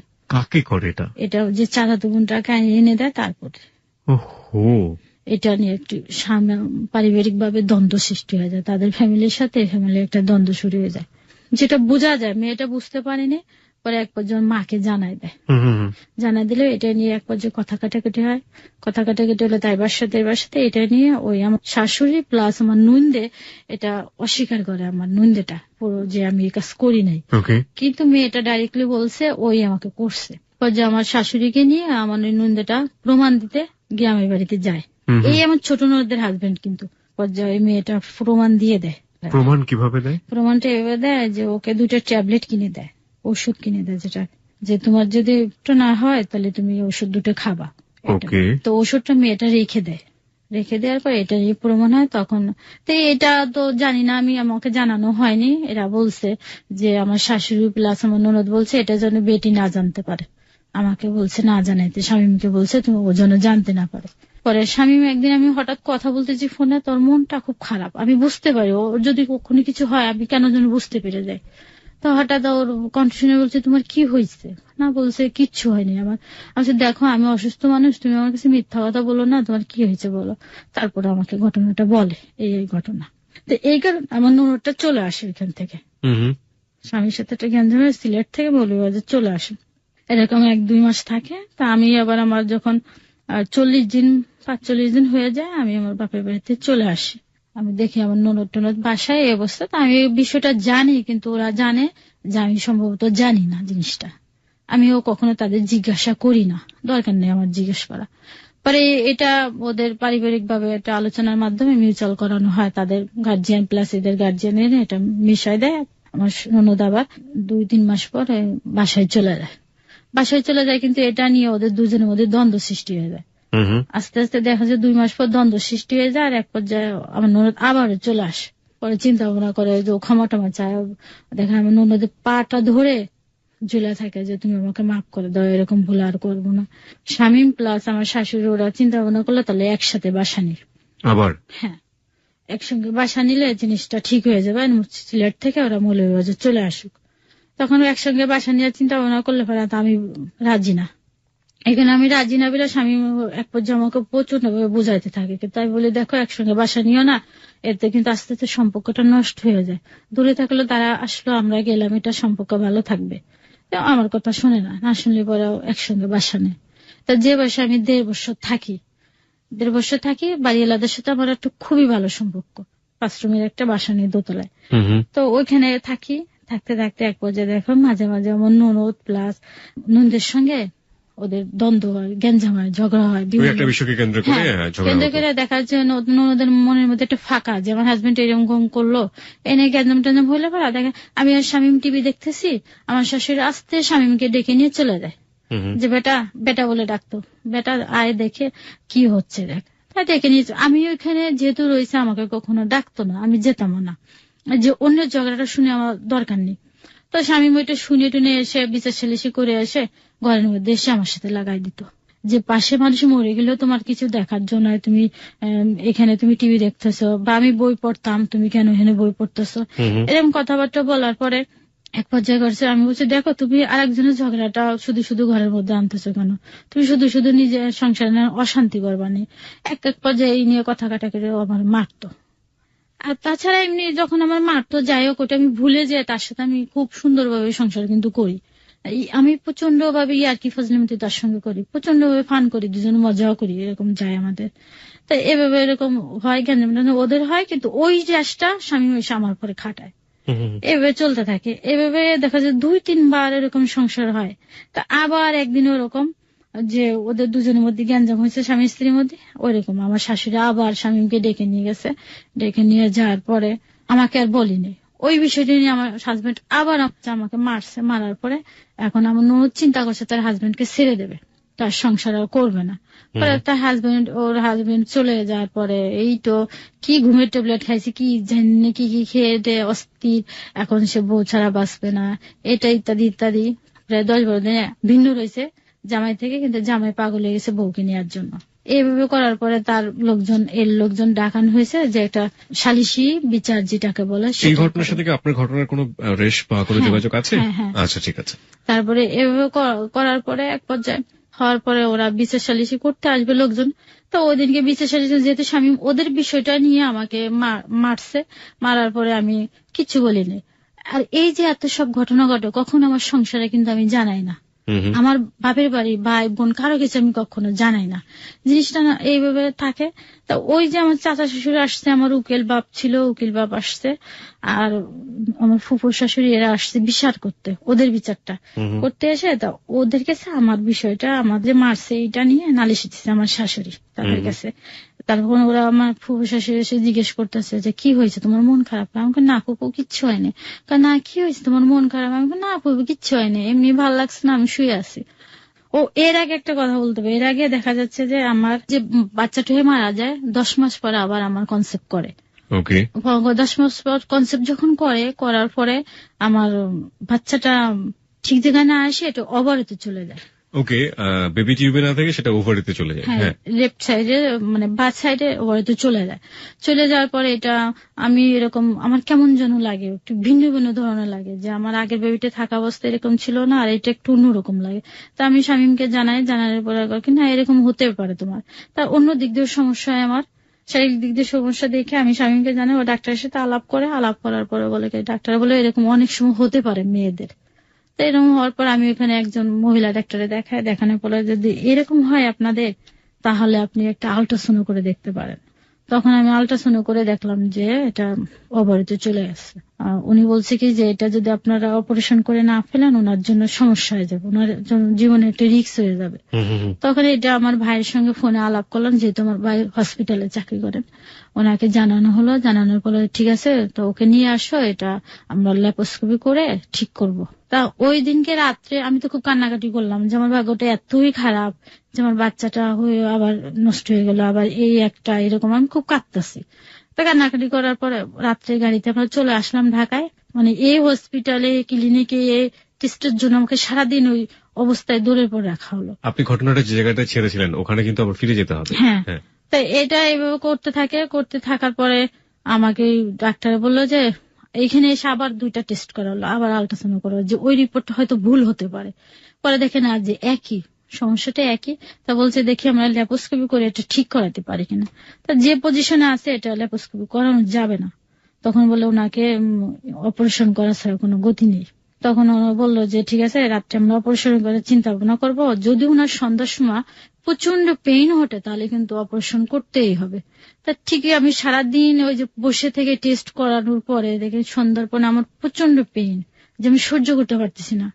তারপরে রাত্রে 8টার দিকে আমার অপারেশন হয়ে যায়। অপারেশন হয়ে যাওয়ার পরে আমার বাঁ সাইডের টিউব একটা ফেলে দেওয়া হয়। একটা টিউব ফেলে দেওয়া হলো? হ্যাঁ, একটা টিউব ফেলে দেওয়ার পরে তারা ডাক্তারের তত্ত্বাবধানে থাকি কয়েক মাস পর পর, 1 মাস পর পর না ডাক্তার দেখাতে হয় আমাকে। তো এইভাবে আমি 15 দিন থাকি। আর এর আগে আমি অনেক আগে কলেজের চাকরির জন্য ভাইবা দিয়ে আসছি। তা যেদিন অপারেশন করাবো 4 তারিখে সেপ্টেম্বরের 4 থেকে 2011 সাল ছিল এটা। তখন ওই দিনকে আমার ফোন আসছে আমার চাকরিটা হয়ে গেছে, কলেজের চাকরিটা হয়ে গেছে। তখন ও স্বামী ফোন দিয়ে তাদেরকে জানায় দেখেন উনি তো একটু অসুস্থ, হসপিটালে আছে, ওনার একটা অপারেশন হয়েছে, ওনাকে একটু সময় দেন, সামনে মাসে যে উনি জয়েন করবে। তো ওরা কথাটা মেনে নিল আর কি। তারপরে আমার তো অপারেশন হয়ে যায়, তাই একদিন চাকরির জন্য বারবার ওরা ফোন দেয় ওইখান থেকে কলেজ থেকে। তা আমাকে 15 দিন পর আমাকে ঢাকা থেকে নিয়ে যাওয়া হয়, স্বামী এসে আবার নিয়ে যায়। ওই আমাকে ডাক্তার বললে 3 মাস রেস্টে থাকতে, আমি কিন্তু কোনো রেস্টে নাই। ওই দিনকে যে আমি রাত্রের থেকে রান্না শুরু করি ওই অসুস্থ শরীরে। এভাবে যেতে থাকে। তাই একসঙ্গে যেহেতু আমাদের বাসা, আমার শাশুড়ি করতো কি দেখে যে বউটা কিছু করতে পারে না অসুস্থ শরীরে, আমার শাশুড়ি আমার সংসারে একটা কাজও কখনো করতো না। আর আমার শাশুড়ি সব খুঁটিনাটি সব কাজ আমার ওদের সংসারে করে দিত, সব এভরিথিং। সকালে ঘুম থেকে উঠে তার রান্নার থেকে করে তার পোশাক আশাক সব, তার বাচ্চা লালন পালন খাওয়া, আমার নুনদের পোশাক আশাক পর্যন্ত সে পরিষ্কার করে দিত আমার শাশুড়ি। তো আমার সংসারে একটা কাজও করতো না। তো এইভাবে আমি একদিন স্বামীকে বললাম দেখো আমি অসুস্থ শরীরে এরকম কাজ করি, আমি তাকে এভাবে বলিও নেই। তা বলছে আস্তে আস্তে করো কাজগুলো। তো এভাবে যখন আমার ওই যে সে আগের জায়গাটা যেতে হবে, তাদের হাজবেন্ডের মধ্যে এরকম গ্যাঞ্জাম ছাড়াছাড়ি হয়ে যাবে। তো 2 পক্ষের লোকজন আসিয়া যখন এই জিনিসটা মীমাংসার জন্য বসলো, তখন আমাদের যে আগে রাত্রে মারলো স্বামী তাদের বিষয়টা নিয়ে এটা তখন তারা জানলে পরে আমার চাচা শ্বশুর এসে জিজ্ঞেস করলো যে বউ তোমার কি হয়েছে। না চাচা যান কিচ্ছু নেই, সালাম টালাম দেওয়ার পরে তারা আসলো, আমি চাটা করে দিলাম। চা করে দেওয়ার পরে উকিল বাপটাপ সব জিজ্ঞেস করলো। এক পর্যায়ে করলো যে তোমাদের একটা বিচার করতে এসে আমাদের আরেকটা বিচারের কথা শুনতে হচ্ছে। আমি কে দিচ্ছে আপনাদের কানে এগুলা, আমি তো আপনাদের কিচ্ছু বলিনি। ও করতো একটা রাগ করে আমার মায়ের কখনো রুমে থাকতো না, আমার শাশুড়ি রুমে যে ঘুমাইতো সবসময়ের জন্য। আমার শাশুড়ি রুমে যে 3 দিন ঘুমায়। তার ফুফু শাশুড়ি বলছে যে তুমি এক জায়গায় ছেলেটা এক জায়গায় কেমন দেখায়, তুমি তোমার জামাইকে নিয়ে আসো। একটা সমস্যা কি ছিল যে আমার হাজবেন্ড হাজার অন্যায় করবে কখনো স্বীকার করে না যে আমি অন্যায়টা করছি। বলে কি আমি যেটা করছি সেটাই রাইট। তারপরও যে সে আলাদা ঘুমোচ্ছে তার পায়ে ধরে আমাকে আনতে হবে, ওদের রেওয়াজ হলো এটা। আমার শাশুড়ি বলতো কি যে বেটা মানুষ হাজার অন্যায় করবে, তুমি তার পায়ে ধরে নিয়ে আসবে ঘরে। তারপর আমার ফুফু শাশুড়ি এসে বললো যে যাও তুমি বেটাকে নিয়ে আসো, যেহেতু ওই রুমে কেমন লাগে। আমি বলছি যায় কেন সেই রুমে, বাসা কি আমার নেই, বাসা তার, সে বাসা ভাড়া দেয়, কেন ওই রুমে থাকে। পরে আমি যখন আমি বলছি যে রুমে আসো, তা বলছে আমি রুমে যেতাম না। তখন আমি মাথার নিচের থেকে বালিশটা নিয়ে আসছি, নিয়ে আসার পর ওকে কি ডিস্টার্ব করো না, আমার ভালো লাগে না, আমার এখানেই শান্তি, আমি এখানেই শান্তি আছে। তখন ও গেঞ্জি পরা ছিল, আমি গেঞ্জিটা ধরে টানতে নিয়ে চলে আসছি। এই অবস্থা বাসায় নিয়ে আসার পর জাস্ট আমাদের আবার ঠিক হয়ে গেছে এগুলা, আমরা আবার স্বাভাবিক সংসার করি। কিন্তু কথা হয়েছে একটা, তুমি আলাদা বাসা নেবা না ওরা আলাদা বাসা নেবে, দুইটার একটা, না হলে সময় আমি থাকতে পারবো না। আমি একটা জিনিস যেটা বুঝছি আপনার কথা শুনে, একটা শাশ্বত আবহমান বাংলার বধূ যেটাকে বলে, পারিবারিক সমস্যায় জর্জরিত, এবং এই সমস্যাগুলোকে আসলে খুব বড় আকারের সমস্যা বলবেন নাকি খুব ছোট আকারের সমস্যা বলবেন, এটা আপনাদের ব্যক্তিগত ব্যাপার। তবে এই সমস্যাগুলো প্রত্যেকটা মেয়েই কম বেশি ফেস করে এই ফ্যামিলিগুলোতে। এবং শাশুড়ির সাথে যে একটা মনোমালিন্য, ননদের সাথে একটা মনোমালিন্য, হাজবেন্ড সেখানে কতটা সক্রিয় ভূমিকা পালন করছে, ওয়াইফকে কতটা সাপোর্ট করছে, সেখানে একটা মনোকষ্ট, সবকিছু মিলিয়ে একটা গ্রাফ আজকে এখানে পরিষ্কার হচ্ছে। এক, 2 নম্বর হচ্ছে আড়ালে কিন্তু প্রকৃতি অনেক বড় একটা ক্ষতি করে দিচ্ছে, আপনারা ঠিক বুঝতে পারছেন কিনা জানি না। সেটা হচ্ছে একবার তার সন্তান হওয়ার কথা, সে মৃত সন্তান প্রসব করলো। দ্বিতীয়বার সন্তান আসলো পেটে, কিন্তু সন্তান যেখানে থাকার কথা সেখানে না থেকে সেটা থাকলো অন্য একটা জায়গাতে। ডাক্তারের ভাষাতে এটাকে খুব সুন্দর করে বোঝানো সম্ভব। আমরা অ্যাজ এ হোল বলতে পারি যে জায়গাটায় বেবিটা থাকার কথা ছিল সে জায়গাটা বেবিটা ছিল না, ছিল অন্য একটা জায়গায় শরীরের মধ্যে, এবং যে কারণে তার একটা টিউবকে ফেলে দিতে হলো, যেটা তার জন্য একটা মারাত্মক রিস্ক হয়ে গেল পরবর্তীতে বেবি নেবার ক্ষেত্রে। এরকম একটা সময়ের মধ্যে দিয়ে আমরা যাচ্ছি, এবং যেখানে একটা জিনিস আমরা দেখতে পেরেছি যে কোনো কিছু দুর্ঘটনা ঘটলে ঘুরে ফিরে এই ভদ্রমহিলা অর্থাৎ মুক্তি তার কাছে এসে তাকেই দোষ দেওয়া হচ্ছে যে তোমার কারণে এটা হয়েছে, তোমার কারণে এটা হয়েছে।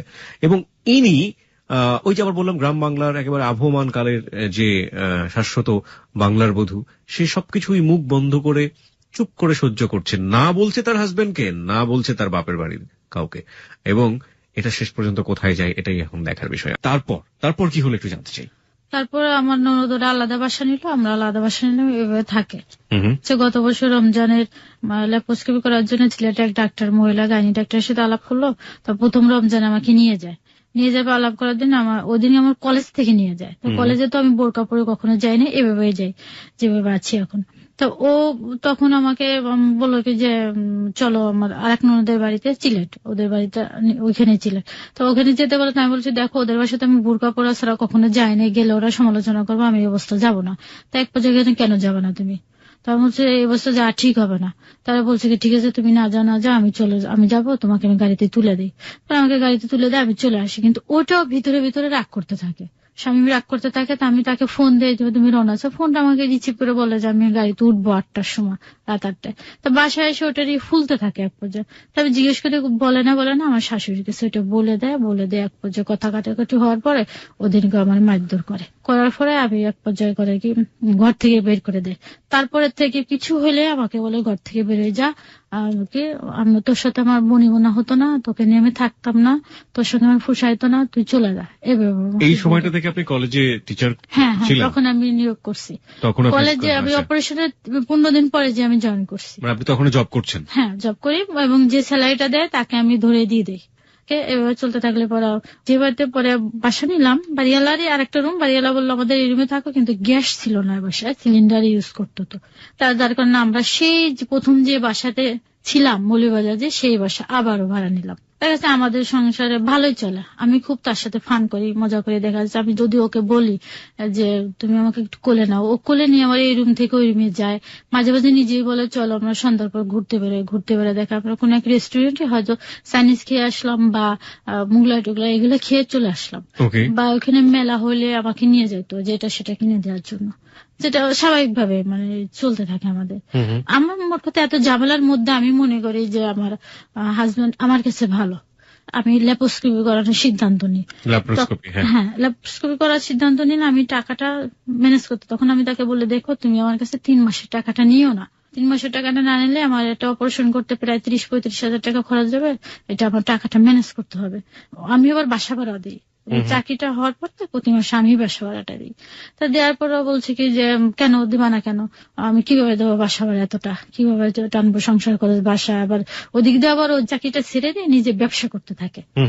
তারপরে দেখা যাচ্ছে ল্যাপ্রোস্কোপি করার জন্য আমি হালকা টাকা জমাই আর ওদিকে বাসা ভাড়াটা আমি ঠিকভাবে দিয়ে যাচ্ছি স্যালারির থেকে। তাই কিছু টাকা নিয়ে আমি ঢাকায় আসি, প্রায় 10,000 টাকা মাত্র। নিয়ে আসার পর আমার আম্মাকে ভাইকে বললে পরে আমার আম্মা ভাই বাকি টাকাটা আমাকে দেয়, প্রায় 35,000 টাকা আমার খরচ যায়। তো এখন আমি ল্যাপ্রোস্কোপি করাবো, আমাকে কিন্তু তুলে দেয় আমার বড় আপা আনতে যায়। ও অপারেশনের সময় আসবে না, যখন আসবে না তো আমি বললাম তুমি আমার স্বামী, তুমি আসবে না, ডাক্তারটা বারে তোমাকে খোঁজে, মহিলা যে ডাক্তার উনি ওকে বারে খোঁজে যে কথা ওকে বলা যায় সে কথা তো আমার ভাইকে বলা যায় না, বড় ভাইকে বলা যায় না। তো অনেক সময় দেখা যাচ্ছে আমার ভাইয়ের সামনে এমন একটা ডাক্তারের কথা বলে আমি খুব লজ্জাবোধ করি আর কি। তা ওকে এই কথাগুলো বলেও আসবে না, তখন আমার বর্ণটা আমাকে ফোন দিয়ে বলে যে তোমার অপারেশন। তখন আমি ফোনে একটু কাঁদলাম যে আমি অপারেশন করব, ডাক্তারের শুধু হাজবেন্ড খোঁজে কিন্তু আমার হাজবেন্ডের ডাক্তারের পায় না। পরে এটা আমার ননদ সম্ভবত বড়টা বুঝাইছে, ওকে বোঝানোর পরে আমি বলতেছে যে ঠিক আছে আমি আসবো কিন্তু আমার কাছে কোনো টাকা নেই। যখন এই কথা বললাম তো আমি বলছি তুমি টাকা ম্যানেজ করে আসো, অন্য অন্য কাজের সময় তো তুমি ঠিকই টাকাটা ম্যানেজ করতে পারো, এখন তুমি পারবা না। তখনও 5,000 টাকা ধার করে নিয়ে আসে। এসে আমাকে বলতেছে অপারেশনের দিন আমি যখন অপারেশন করতে যাবো, ল্যাপারোস্কোপিটা করাবো, তখন আমার বলতেছে এই টাকাটা কিন্তু তুমি যেয়ে দিয়ে দেবা। আমাকে বলতেছে মানে এসেই এসব কথা না, এসে অন্য কথা ভালো মন্দ বলার পরে এসব কথা। তা আমি রাজি হয়েছি, ঠিক আছে তোমার টাকা আমি দিয়ে দেবো, 5,000 টাকা নিয়ে আসছো আমি দিয়ে দেবো। তা এই যে আমি অপারেশনটা করছি, ল্যাপারোস্কোপিটা করাইলাম প্রাইভেট ক্লিনিকে, এখানে 35,000 টাকা খরচ, ওর মধ্যে আমার হাজবেন্ড আমাকে 1 টাকাও দেয়নি। না দিলে পরা উল্টা আমাকে বলতেছে তুমি আমার মোবাইল কিনে দাও, যেহেতু যে মোবাইলটা আছে তার কাছে তার ভালো লাগতেছে না। তখন বলছে আমার মোবাইল কিনে দাও। আমার আম্মাকে বললাম, আমার আম্মা একটা মোবাইল কেনার টাকা দিল, দেওয়ার পর ও মোবাইল নিজে এসে 10 নম্বর থেকে কিনে নিয়ে যায়। আসা যাওয়ার ভাড়াটা শুধু আমার হাজবেন্ড দেয়। পর অপারেশন করলাম আমি ফেব্রুয়ারির 27 তারিখে, অপারেশন করে 28 তারিখে আমার রিলিজ দিয়ে দেয়, একদিন রাখে। 1 তারিখে চলে আসি, মৌলভীবাজার চলে যায়। 1 তারিখে চলে যায়, 2 তারিখে যে আমি আবার কলেজে জয়েন করি। যে আমার পেটে কিন্তু পুরো ব্যান্ডেজ করা অবস্থায় কলেজে যাই। তা দেখে আমার কলেজের স্যার ম্যাডামরা বলতেছে আপনি এই অবস্থায় কেন আসছেন, আপনি দরকার ছুটি নেন। আমি কে আচ্ছা ছুটির জন্য আমি স্যারের সঙ্গে কথা বলবো, প্রিন্সিপাল স্যারের সঙ্গে। আমাকে রিক্সা ওঠা বারণ, তো আমাকে বাইকে করে দিয়ে আসে, কিন্তু আস্তে সময় আমি হেঁটে হেঁটে আস্তে আস্তে করে আসি। তা আমি বললাম তুমি আমাকে একটু নিয়ে যাও, আমার খুব কষ্ট হচ্ছে। তা বলছে তুমি হেঁটে হেঁটে আসো। তা আমি হেঁটে হেঁটে বাসায় চলে আসি, যেখানে 10 মিনিটের রাস্তা আমি প্রায় আধা ঘন্টা এরকম লেগছে আমার হাঁটতে আর কি। ও তো কাজে বেরোয় চলে গেছে। রাত্রে রান্না কি করবে, 3 দিন আবার আমার শাশুড়ি রান্না করছিল। আমার শাশুড়ি কিন্তু কখনো সংসারের কাজ করে না, ওনার ব্যক্তিগত কাজ ছাড়া। তারপরে আমি রাত্রে কি রান্না করবে, দেখা যাচ্ছে আমি রাত্রের জন্য ফ্রিজের থেকে মাংস বের করতে গেছি। ওই জিনিসটা মাংসটা আমি ফ্রিজে যে পাইনি। যখন পাইনি তা আমি এবার জিজ্ঞেস করলাম, আমার শাশুড়ি নামাজ পড়তেছে, আমি বললাম যে মা মাংসটা কোথায়। তা বলছে তুমি যার পরের দিন আমি রান্না করে খেয়ে ফেলছি। তা আমি বলার মধ্যে বললাম যে আমি না 1.5 কেজি মাংস রান্না করে রেখে গেলাম, যেহেতু আমি একদিন আসি মাঝখানে। তো এই কথা বলার পর আমি ভালো মন্দ কিচ্ছু বলি না। আমার শাশুড়ি আমার বেশ কয়েকটা কথা শুনাইলো। শোনানোর পরে আমি বসে আছি। তা রাত্রে স্বামী আসতে, আসার পরে স্বামী বলতেছে তোমার মন খারাপ কেন। আমি বলছি আমার কিছু হয়নি। তারপরে কি যে না তোমার মন এরকম। আমি কলেজের গল্পগুলো করতেছি যে কলেজে আজকে এরকম হলো, প্রতিদিনই গল্প করতাম কলেজেরটা এসে। তা আমার শাশুড়ি এসে কান্না করে এটা নালিশ করে দিছে। যখন বলে দেওয়ার পর স্বামী মানে কিছু না শুনে না যাচাই করে আমাকে বেশ কয়েকটা কথা বললো, বেশি কথা বললো, ঘর থেকে বেরিয়ে চলে যায়। রাত্রে এসে আমার শাশুড়ি আর স্বামী একা একা ভাত খেয়ে ফেললো। আমি কিন্তু অসুস্থ শরীর, অপারেশন করা, আমার টাইম মতন ওষুধ খেতে হয়, আমি খাইনি। তখন আমাকে বললো না, আমি ওইটা মনে মনে খুব ধরে রাখছি যে কেন সে আমাকে ছাড়া কখনো ভাত খায় না, আজকে ভাত খেলাম আমি আজকে ভাত খাবো না, এরকম একটা চিন্তা ভাবনা নিছি। তো এইখানে হয় কি ওই দিনকে রাত্রে আমাকে খুব মারে আর কি। শাশুড়ি খাটের পাশে দাঁড়ায় থাকে আর আমাকে ওই অপারেশন করা অবস্থায় প্রচন্ড আগে মারধর করলে আমি রাত্রে আমার আপাকে ফোন দিই। আমি আমার আপাকে জানাতে বাধ্য হয় যে আপা আমাকে যদি বাঁচাতে চাস তাহলে নিয়ে যা আমাকে, কি হয়েছে এই ঘটনা। ওই অবস্থা ঘর থেকে বের করে দেয় আর কি। আমি ঘর থেকে প্রায় 1 বছর ধরে যখন শুনতে পাচ্ছি আমার এরকম সমস্যা, পেটে আমার বাচ্চা কাচ্চা এরকম হবে না সমস্যা, তখন থেকে আমার সে ঘর থেকে বের করে দেয়, কিন্তু কখনো আমি বেরোই না। আচ্ছা দাঁড়ান, আপনি একটু আগে বলছিলেন যে আপনার পেটে বাচ্চা কাচ্চা হবে না, ব্যাপারটা কে বললো? এটা ডাক্তারে বলছে, যেহেতু এই যে ল্যাপারোস্কোপিটা করাইলাম আবার, এটা ডাক্তারে বলছে যে এখন আপনারা বাচ্চা যে আরেকটা টিউব আছে ওইটা সমস্যা দেখা দিচ্ছে। আচ্ছা, এই সমস্যাটা দেখাচ্ছে, ওই সমস্যা বলতে ওটা ব্লক দেখা দিচ্ছে। ব্লক, হ্যাঁ, এটা দেখা দেওয়ার পর না বলতেছে আমার হাজবেন্ডকে ডেকে ডাক্তার বলছে আপনারা একটা কাজ করতে পারেন, আপনারও সমস্যা নেই, স্ত্রীরও ঠিক আছে, তো আপনারা টিউবের বাচ্চা নিতে পারেন, টেস্ট টিউবে নিতে পারেন। আমার হাজবেন্ড রাজি না। তা রাজি না হলে পরে কি যে আমি নিতে পারবো না। তা আমি মাঝে মাঝে খুব কান্নাকাটি করার পরে এক পর্যায়ে ঠিক আছে তোমার যদি টাকা থাকে তুমি নাও, আমি এর ভিতরে নেই, এটা বললো। এখন যেটা ঘটনা করছে, এই যে 1 বৈশাখে আমি ইনভাইট করছি মানে ওই ননদ, যে ননদের কারণে আমার এত গ্যাঞ্জাম, ননদকে ফোনে আমি ইনভাইট করছি, করার পর আমার ইনভাইট তারা প্রত্যাখ্যান করছে, আসবে না। তা আসবে না তো শামীম বলছে তুমি রান্না বান্না করো, তাদের আমি নিয়ে আসবো। তো আমার ননদ শামীম যে নিয়ে আসলো, ঠিকই আসলো। আসার পরে তো আমার জিনিসটা খুব খারাপ লাগছে। তো বাসায় যখন আসে আমি গেটটা খুলে দেওয়ার পরে ভিতরে আমি তাকে বসতে বলি, কিন্তু আমার কথায় কোনো উত্তর বা কিচ্ছু করলো না, বসলো না। না বসার কারণে জিনিসটা আমার খুব খারাপ লাগছে। তারপরে আমি টেবিলে ভাত দিয়ে ওকে ডাকছি যে তুমি আফসানা খেতে ওঠো। ও আমার কথা খাইলো না, কিন্তু আমার শাশুড়ি যে বলছে সঙ্গে সঙ্গে ও খায়। তো এই জিনিসটা আমার খুব খারাপ লাগছে। আমি তাকে ইনভাইট করলাম, আমারটা প্রত্যাখ্যান করলাম, আমি খেতে বললাম, বসতে বললাম, কিছুই আমারটা শুনলো না। এটা খুব খারাপ লাগছে। তা দেখা যাচ্ছে প্রথম রোজায় আমি ক্লাস করাচ্ছি, টাইম এরকম 12টার পরে। তাই ক্লাস করার পর হঠাৎ একটা ফোন আসছে আমার মোবাইলে। ফোন আসলে পরে দেখে আমার ননদটা ফোন দিচ্ছে, ওই ননদটা। তা আমাকে বলতেছে যে তুমি বাসায় না কলেজে? ভালো মন্দ কোনো সৌজন্য বোধ নেই, প্রথমে বললো তুমি বাসায় না কলেজে। তা আমি বললাম আমি কলেজে।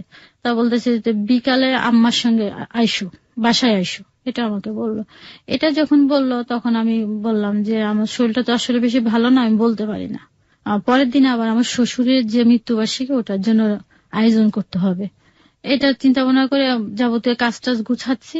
তো আমার হাজবেন্ড আবার ফোন দিয়েছে, আমার ননদ ফোন দেওয়ার পর বলছে তোমাদের ইফতারে দাঁত দিলাম এসো। তো আমার হাজবেন্ড বলছে কি যে তোমাকে কি বলছে? আমি বলছি এটা বলছে আমাকে। তো তুমি কি বলছো? আমি বলছি আমি বলতে পারি না যাবো কি না যাবো। এটা বলার সঙ্গে সঙ্গে কেন যাবো না তুমি, তোমার যেতে হবে আনতেন, তুমি যাবো না কেন? আমি বলছি যে আমি যাবো না, আমার শরীরটা ভালো না। তোমার শরীর ভালো না, তা কাজ করতেছো কেন? আমি তো কাজটা তো আমার করতে হবে, আমার ছাড়া কে করবে কাজ?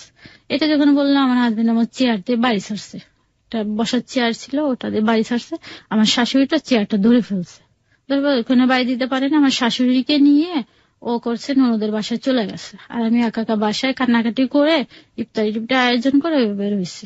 তা আমি শুধু কাঁদলাম যে গত রমজান আমার শান্তিতে একটু রোজা থাকতে দিল না, এভাবে সেটা করলো। তো এই জিনিসটা ওর ভিতরে রেখে দিছে। তারপরে তো স্বাভাবিক আমি কথাবার্তা করে থাকি। এরপরে দেখা যাচ্ছে রাগ করে রাত্রে, রোজার দিন প্রথম রোজা আমি ক্লান্ত হয়ে পরে ঘুমিয়ে পড়ছি। তা দেখি যে 12টার দিকে ঘুম থেকে উঠে দেখি কি আমার শাশুড়ির রুমে যে ঘুমায় আছে। তা আমি তাকে ডেকে বললাম যে তুমি এখানে ঘুমাইছো, পাশের রুমে যে ঘুমাও, আর করো তুমি খাবা না রাত্রে? তা আমার কথা কিচ্ছু বললো না, ভালো মন্দ না বলে ওই রাত্রে চলে গেল। পরের দিনকে কি মনে ভেবে বিছানায় এসে শুইছে, রুমে এসে শোয়ার পরে মাঝখানে কোলবালিশটা দিয়ে ওর সাইডে ও, আমার সাইডে আমি, দুইজনে শুয়ে আছি। কিন্তু কেউ কার সঙ্গে কথাটা তো বলে না, বা কেউ কারোর টাচও করি না, আমরা এভাবে রয়েছি।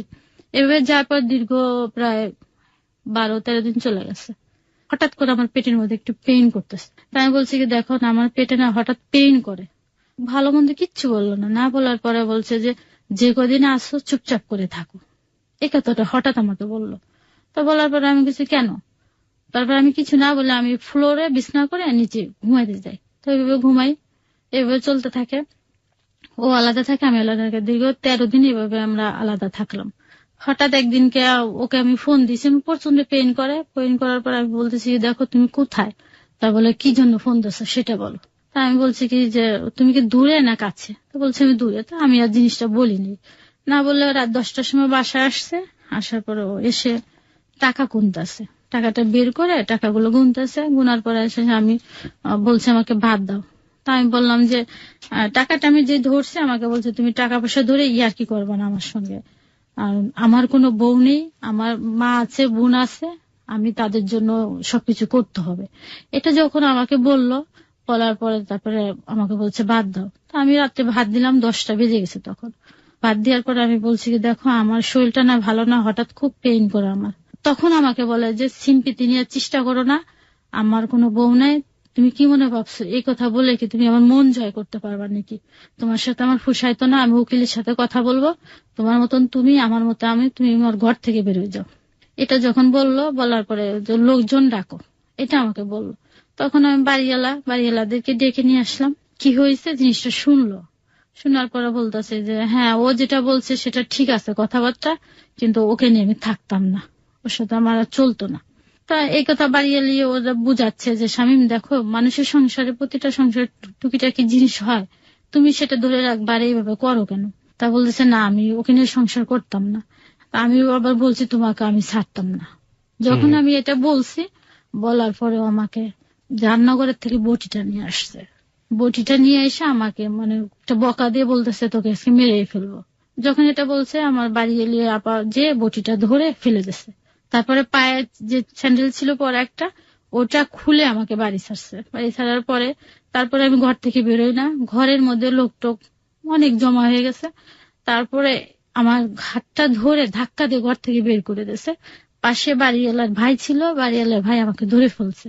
ধরে ফেলার পরে 500 টাকা নিয়ে আমাকে বসাইছে। বসানোর পর আমি কান্নাকাটি করছি। ওই রাত্রে ওদের কাছে ইচ্ছা মতন চিৎকার চেঁচামেচি করে আমার ভাইরে মারছে, আমার বাবাকে মারছে, ওকে নেমে থাকতাম না, অমুক তমক এসব কথা বলে পরে ওরা আম্মাকে নিয়ে চলে যায়। চলে যাওয়ার পর আমি কান্নাকাটি করতেছে, বাড়ি এলে ওরা সবাই বুঝাচ্ছে। পরে আমার ভাইকে ফোন দেওয়া হয়েছে। আমার ভাই বলছে ঠিক আছে, কালকে আমি লোক পাঠিয়ে দিচ্ছি, তুমি চলে আসো।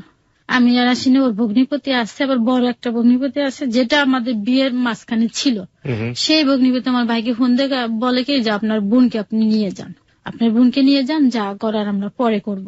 এটা বলার পরে তারপরে আমি ঘর থেকে বেরোই না। আমি 3 দিন 3 রাত একা একা আছি। আমি কি খাচ্ছি না খাচ্ছি খোঁজ খবর না। আমার শাশুড়ি আর ফিরে আসেনি, আর ও আসে না। এভাবে সারা রাত আমার বাড়ি এলে আমার পাহারা দেয়, দিন রাত্রে পাহারা দেয়। তো এক পর্যায়ে বলছে ওর মাল টাল সহজনে নিয়ে বেড়ে চলে যায়। এটা আমার হাজবেন্ড বলে, বাড়িওয়ালার কাছে বলে যে ওর যা যা আছে সব টপ নিয়ে বেড়ে যায়, না হলে আমরা বাসায় ঢুকবো না। এটা বললে আমার বাড়িওয়ালা বলতেছে কি যে যেখানে তোমার হাজবেন্ড এটা মানে সহ্য করতে পারে না, তো সেখানে তো অন্যরা তো এটা সুযোগ পাবে, তো তুমি আর কি করবা, তুমি চলে যাও। তখন আমি মালটাল যখন নিবে, আমার চাচাতো ভাই আমার বড় বোন গেছে আমাকে আনতে বলে। পরে চিন্তা করলাম যে আমি থানায় যে একটা জিডি করে আসি। তারপরে আমি থানায় গেছি। থানায় যে একটা জিডি করতে গেছি যে আমি এরকম মালটাল আমাকে নিয়ে বেড়ে যেতে বলতেছে, তা মাল নিয়ে যাব, তা আমাকে পরবর্তী যাতে দোষারোপ না করতে পারে এই কারণে আমি একটা জিডি করতে যাচ্ছি। থানায় লোকজন বলছে এটার জন্য তো কোনো জিডি হয় না, যদি চুরি যায় আপনার জিনিসটা জিডি হবে, তাছাড়া জিডি করা হবে না। তখন আমি জিডি করে নিয়ে চলে আসি, কলেজের চেকটা নিয়ে আমি চলে আসি। পরে যখন মাল বের করবো তখনও আমি তাকে ফোন দিই, স্বামীকে ফোন দিই। ওই 4 দিনের মধ্যে খোঁজ না নেওয়ার পর আমি তাকে ফোন দিই, দেখো আমি চলে যাচ্ছি, তা আমি কি নিতাম বলো, তোমার যা যাচ্ছে নিয়ে যাও। তা আমি কিছু তুমি থাকবা না, কয় না আমি থাকবো না। তখন ওই বোনের স্বামী, সে ছোট বোনের স্বামীকে পাঠায় দেয়। ওই এসে উঠানে বসে থাকার পরে তা বলতেছি যে আমি তাকে বললাম যে কি মাল নিতাম, তুমি সংসার করছো না আমি করছি, আমরা দুজনে জানতাম, আর কেউ জানে নাকি, তো ওকে পাঠাইছো কেন? ও এসে তো ভিতরেও দেখে না, বাইরে এসে বসে আছে। তখন আমার ননদ না এক পর্যায়ে আমার পরে আর কি ক্ষিপ্ত হয়ে চলে আসে। খেপে চলে আসার পরে আমি একটা তখন দিতে বাধ্য হয়ে একটা বকা দিই আর কি তাকে। পরে ও আমার হাজবেন্ড ও ননদ বলে কি যে ওকে কেটে পিস পিস করে কেটে রেখে দেবো আমাকে বলে। বাড়ি এলে ওরা ক্ষিপ্ত হয়ে ওরা বলে কি যে এত বড় সাহস আমার বাড়িতে এসে সিনকেট করে। এটা বলার পর চলে যায়। পরে আমি ঢাকায় চলে আসি। এই পর্যন্ত আমার এখন পর্যন্ত কোনো খোঁজ খবর নেয়নি।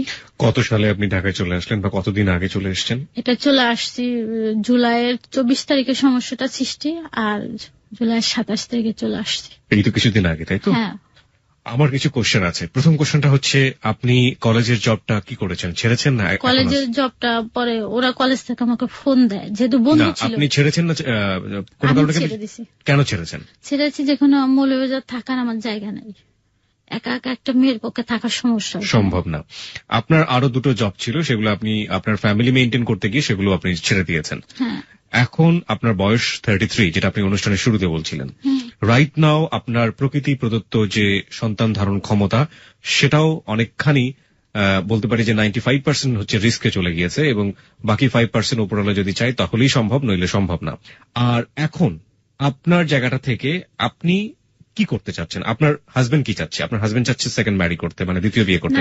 সে তো আমাকে সবসময় বলছে এটা। সে আমার যখন জানতে পারছে যে আমার বাচ্চা কাচ্চা হওয়া একটা রিস্ক, তখন থেকে আমাকে প্রায় এসে বলছে দেখো সবাই আমাকে বলে যে তুমি আর কবে বাচ্চা হতো, স্বামী তোমার তো বয়স বেড়ে যাচ্ছে, আর বাচ্চা কাচ্চা কবে হতো। তখন এইগুলো এসে শেয়ার করতো। শেয়ার করার পর আমি বলতো যে আমি বিয়ে শাদী করবো। আমি বলছি ঠিক আছে তুমি বিয়ে করো, আমার কোনো আপত্তি নাই, আমি তো আমি চাকরি নিয়ে থাকবো। ওই বলতো যে আমি তাকে নিয়ে বাসায় রেখে দেবো আর বাড়িতে রেখে দেবো, তুমি বাসায় থাকলা। আমি ঠিক আছে তোমার যে সন্তান হয় আমি তাদের লালন পালনের ভারও নিব, আমি যতটুকুন পারি আমার সাধ্য মতো আমি চেষ্টা করব তাদের লালন পালন করার জন্য। তার মানে আপনি রাজি আছেন আপনার হাজবেন্ডের দ্বিতীয় বিয়ের ব্যাপারে? হ্যাঁ, যেহেতু তার বংশ রক্ষার দরকার, ও একা, এটার জন্য আমি রাজি ছিলাম। তারপরে আমি যেহেতু পছন্দ করে বিয়ে করছি, আর আমি তাকে এখন পর্যন্ত একটা দিনের জন্য বলতে পারি না। আপনার উপর এত অত্যাচার হলো, আপনার উপর এত নির্যাতন হলো, পারিবারিক ভাবে নির্যাতন হলো, সবকিছু হলো, আপনার ক্যারিয়ার স্ম্যাশ হয়ে গেল, আপনার সবকিছু একেবারে অসহায় নিদারুণ একটা পরিস্থিতির মধ্যে বর্তমান রয়েছে, তারপরও আপনি তাকে ভালোবাসছেন, ভুলতে পারেন না, এটা কি? সে আমাকে বারবার বলে ফোন করো না, আমি তারপরে তাকে ফোন দিই। ইভেন কি আমার ফ্যামিলিও নিষেধ করে তুমি ফোন দিও না, আমি কাউকে না যে লুকিয়ে লুকিয়ে ফোন দিয়ে থাকে, রিসিভ করে না। পুরো সরো বাইরে দেওয়ার পর, কল দেওয়ার পর হয়তো রিসিভ করে। দেখুন, ও যদি আপনাকে না চায়, কোনো না কোনো ভাবেই যদি না চায়, একটা হতে পারে যে আপনি নারী নির্যাতনের জায়গাটা থেকে আপনি একটা ওর এগেইনস্ট একটা মামলা করতে পারেন। সেটা আপনি করবেন না, কারণ আপনি ওকে চরম ভালোবাসেন। এক, 2 নাম্বার এটা হচ্ছে যে ওর জায়গাটা থেকে ও প্রচন্ড রকম আনহ্যাপি আপনাকে নিয়ে, সেটা ও স্পষ্টভাবে বুঝিয়ে দিয়েছে। 3 নাম্বার যেটা, সেটা হচ্ছে আপনিও কি কখনো হ্যাপি হতে পারবেন যদি ও সেকেন্ড ম্যারিটা করে এবং ওর আরেকটা বেবি হয়? আপনার দিকে ও ভুলেও তাকাবে বা তাকানোর আদৌ প্রয়োজন আছে কি তখন? না, এখন আমি চিন্তা করি, আমি তো একটা মেয়ে মানুষ, আমি চাই না আমার জীবন একটা কলঙ্ক আসুক। এটা হচ্ছে আমার। আপনার জীবনে কলঙ্ক আসুক মানে হচ্ছে আপনি যেটা মিন করছেন যে আপনার হাজবেন্ড যদি আপনাকে ডিভোর্স দিয়ে দেয় বা আপনি যদি ডিভোর্স দিয়ে দেন, তাহলে আপনার জন্য একটা লেভেল হয়ে যাবে, সেটা হচ্ছে যে আপনি ডিভোর্সি, তাই তো? হ্যাঁ, প্রিয় শ্রোতা, নোট অন দ্যাট পয়েন্ট, একজন শিক্ষিত নারী যিনি মাস্টার্স পাস এবং যিনি কলেজে অধ্যাপনায় নিযুক্ত ছিলেন একটা পর্যায়ে, ছাত্রছাত্রীদের শিখিয়েছেন, প্রত্যেকটা মেয়েকে এই জাতীয় কথা বলেছেন যে নিজের পায়ে দাঁড়াতে হবে, মেরুদণ্ড শক্ত করতে হবে, তুমিও মানুষ। সেই মানুষটাও সমাজে একেবারেই নিরুপায় এবং সেও চায় না যে কলঙ্কের তকমা যেটাকে বলি আমরা, সেটা গায়ে লাগাতে। This is the hard reality, this is life. আমরা এটাই বলতে চেয়েছি আজকের হ্যালো উইথ 920-তে। আপনি যে ছোট ছোট ঘটনা শুনলেন, যে ঘরের মধ্যে মারামারি হচ্ছে, ঘরের মধ্যে চিল্লাচিল্লি হচ্ছে, ঘর হাজবেন্ড মারছে, ও শাশুড়ির এগেইনস্টে এই ধরনের কথা বলছে, ননদের এগেইনস্টে সব কথা বলছে, এইগুলা চিরন্তন বাংলার আবহমান কাহিনী। কিন্তু এই গল্পটা হ্যালো উইথ 920-তে কেন উঠে আসলো? উঠে এসছে এই কারণে যে তিনি একজন শিক্ষিত নারী, তারপরেও তিনি পারছেন না, 3টা জব তিনি ছেড়েছেন পারিবারিক টানাপোড়েনের কারণে, এবং তারপরেও তিনি এমন একটা জায়গায় দাঁড়িয়ে আছেন যেখানে দাঁড়িয়ে থেকে তার গায়ে রীতিমতো হাত তুলছে প্রতিনিয়ত সেই স্বামীটাকেই তিনি একের পর এক লাভ করে যাচ্ছেন, এবং সে শেষ পর্যন্ত গায়ে ওই কলঙ্কের তকমাটা লাগাতে চায় না। আমি আপনাকে একদম ফুললি একটা কথা বলি, আপনাকে আমাদের লিসনাররা কি বলবে না বলবে সেটা তাদের উপরে আমি ছেড়ে দিলাম। আপনার কি মনে হয় যে আপনি নিজের প্রতি অবিচার করছেন? এটা তো আমি প্রতিনিয়ত করি। দেখা যাচ্ছে আমি ঠিক মতো খাই না, আমার খেতে ইচ্ছে করে না, আমি খেতে বসলে ভাতটা মাখিয়ে ফেলে দিই, আমি ঘুমাইতে পারি না, তখন আর সহ্য করতে পারি না, আমি ঘুমের ওষুধ খেয়ে খেয়ে ঘুমাই। এখন আমি একটা রাতও ঘুমাইতে পারি না। আমি বারে বারে ফোন দিতে নিষেধ করে, আমি তারপরে মেসেজ দিই, মেসেজের কোনো উত্তর দেয় না। শুধু একটা মাত্র মেসেজ আমাকে উত্তর দিয়েছে, এটা আমার মোবাইলে এখনো রেখে দিয়েছি। তো আপনি কেন এটা করছেন? যে মানুষটা আপনাকে চায় না সেই মানুষের পেছনে আপনি কেন লেগে আছেন? এটার জন্য আমি আসলে জীবন ওকে ভুলতে পারবো না। আর আমি যে ওকে কত ভালোবাসি এটা আমি কাউকে বুঝাইতে পারি না, আমার ফ্যামিলিও বুঝে না। আমার ভিতরে যে কষ্টটা আমি কারোর সাথে বুঝাইতে পারি না, কারোর শেয়ার করতে পারি না। আমার সত্যি কিছু বলার নেই। আমি মনে করি যেটা, যে আপনি আপনার জায়গা থেকে সম্পূর্ণরূপে ভুল একটা জায়গায় দাঁড়িয়ে আছেন এবং দিস ইজ টোটালি রং। আপনি আপনার ইমোশনের বাইরে যদি জীবনটাকে দেখতে না পারেন, তাহলে এই জীবনে কষ্ট ছাড়া সামনে আর কিছুই নেই। আমার কাছে একদম সিম্পলি, আমি আপনার বয়সে অনেক ছোট হব, তারপরও আমি আমার জায়গা থেকে যতটা বুঝি সেটা হচ্ছে আপনি যে ইমোশন দিয়ে চলছেন, সেই ইমোশন আপনাকে সারাটা জীবনে কষ্ট দেবে এবং এটা আপনার লাইফটাকে যতটা ধ্বংস করেছে সামনে আরো ততটা ধ্বংস করবে। এখন আমি তাকে মাঝে মাঝে ফোন দিলে আমার বলে তুমি ফোন দিও না, ফোন দিয়ে আমার। আপনি এই প্রসঙ্গ থেকে বেরিয়ে হন, ফোনের প্রসঙ্গ থেকে বেরিয়ে হওয়া জরুরি। বিকজ দেখুন, সে তো বুঝিয়ে দিয়েছে যে আপনাকে বাড়ি থেকে বের করে দিয়েছে, গায়ে হাত তুলেছে, কি না করে। এখন শেষ পর্যন্ত যেটা কথা হয়েছে, আমি তোকে বলছি যে ঠিক আছে তুমি তো আমাকে ছেড়ে দিবা, তো তুমি আমার সঙ্গে ছেড়ে দেওয়ার আগে একবার দেখা করো। তো তুমি যদি আমাকে ছাড়ো, তাহলে তুমি যদি আমার কাছে মুক্তি চাও, তাহলে তোমাকে আমি নিঃশর্তভাবে মুক্তি দেবো। শুধু এটা বলছি যে তুমি আমার সাথে একবার দেখা করো। তো ভাবছি যে দেখা করলে হয়তো মনটা নরম হতে পারে, এর লেগে বলছি। কেন আপনি তাকে মন নরম করার চেষ্টা করছেন? মন নরম করে আপনার 3 দিন পরে মনটা কি গরম হয়ে যাবে, তখন আপনি কি করবেন? ও দেখা যাচ্ছে যে ও দেখা করতে চায় না। ও আমাকে উকিলের সাথে আলাপ করছে ওইখানে মৌলভীবাজার, আমাকে গত 2 তারিখে আমি ফোন দিছি। আপনাদের সংসার কত বছরের? 5 বছর 6 মাস। 5 বছর 6 মাসের সংসার। 5 বছর 6 মাসও কি আপনি বুঝতে পারেননি দিস ইজ নট পসিবল? আসলে ওদের আমি তো এটা আগে জানতাম না। ওদের এখানে একটা সমস্যা আছে, রেওয়াজ আছে যে শ্বশুরবাড়ির জিনিস নিয়ে মানুষ বড় হওয়ার স্বপ্ন। ওইটা আমাকে মাঝে মাঝে বলতো যে দেখো আমি মানুষ শ্বশুরবাড়ির জিনিস নিয়ে বড় হয়, আমিও তো ভাবলাম, তো আমার জীবনে কিছুই হলো না। এদিক ধরো মা বোনরা বলে যে কিছুই পেলো না, কি বিয়ে করলো শ্বশুরবাড়িতে, কিছুই। আমি সব শুনেছি আপনার কাছ থেকে। আমি শুধু একটা জায়গায় আপনার ভুলের জায়গাতে আমি কথা বলতে চাই। দেখুন, আপনাকে পরামর্শ দেয় আমার মোটেও উদ্দেশ্য না, কিন্তু আমার কাছে কেন জানি মনে হচ্ছে না আপনাকে কিছু বলা উচিত আমাদের লিসনারদের পার্সপেক্টিভ থেকে। একটা যেটা, সেটা হচ্ছে যে আপনার জীবনটা 5 বছরে ভুলে ভরা জীবন এবং আপনি এখনো সেই ভুলের মধ্যে আছেন। যে লোকটা আপনাকে চায় না, আপনি ইমোশনের জায়গা থেকে 4 মাস 5 মাস যাবত ওয়েট করছেন তার জন্য, বা আপনি ভবিষ্যতে সারা জীবনই ওয়েট করবেন, তাকেও আপনি ডিভোর্স দিবেন না, সে দিলেই আপনি বা কি করতে পারবেন? আপনি কতদিন তাকে নিয়ে ফাইট করবেন? না, সে দেওয়ার মতন তার ও যে একটা ইয়ে আছে যে কাবিনের যে টাকাটা দিতে হয়, দেনমোহনের যে টাকাটা, সেটা দেওয়ার অ্যাবিলিটি তার নাই। যার কারণে সে আমাকে বলছে যে তুমি যদি আমাকে ছেড়ে দাও আমার জন্য ভালো হয়। সে আমাকে এখন ওইটা বলতেছে। আমি যতদূর জানি যে আপনি যদি ছেড়ে দেন তাহলেও তাকে সে টাকা দিতে হবে। দেবে না সে, সেটা বলছে। আমি কিছু ঠিক আছে, তোমার বিন্দুমাত্র টাকার দরকার, আমি তো 5 বছরে বিয়ের 1 মাস পরের থেকে যাই করে তোমার সংসারে আমি দিচ্ছি। এমন তা না যে আমি অন্য কিছু করছি, তোমার অনুমতি ছাড়া আমি একটা কিছুই করি নাই। আপনি সবকিছু বাদ দিয়ে এখন একটা চিন্তা করতে পারেন যে এই লোকটা আপনার জীবনে নেই, কেউ আপনার জীবনে নেই, আপনি কোথায় দাঁড়াবেন? এখন আমি এটা আসলে চিন্তা করতে কখনোই পারি না যে ও যে আমার জীবনে থাকবে না। কারণ আমি একটা জিনিস চিন্তা করি, আমি কি পেলাম? সন্তান পেলাম না, সংসার, আমি কোনোটাই তো পেলাম না। আপনার জীবনে সবচেয়ে বড় ভুলটা হচ্ছে আপনি ওকে ছাড়া চিন্তা করতে পারেন না। আমি একদম খুব রূঢ়ভাবে বললাম। এবং আপনার জীবনে তার চেয়েও বড় ভুল হচ্ছে, যেটা আমাদের প্রিয় শ্রোতাদের উদ্দেশ্যে বলতে চাই, যখন কিছুই থাকে না, না থাকে বন্ধু, না থাকে স্বামী, না থাকে স্ত্রী, কিচ্ছু থাকে না, তখন নিজে চলার জন্য অর্থের দরকার হয়, নিজে চলার জন্য, নিজের সামনের দিকে যাওয়ার জন্য ক্যারিয়ারের দরকার হয়।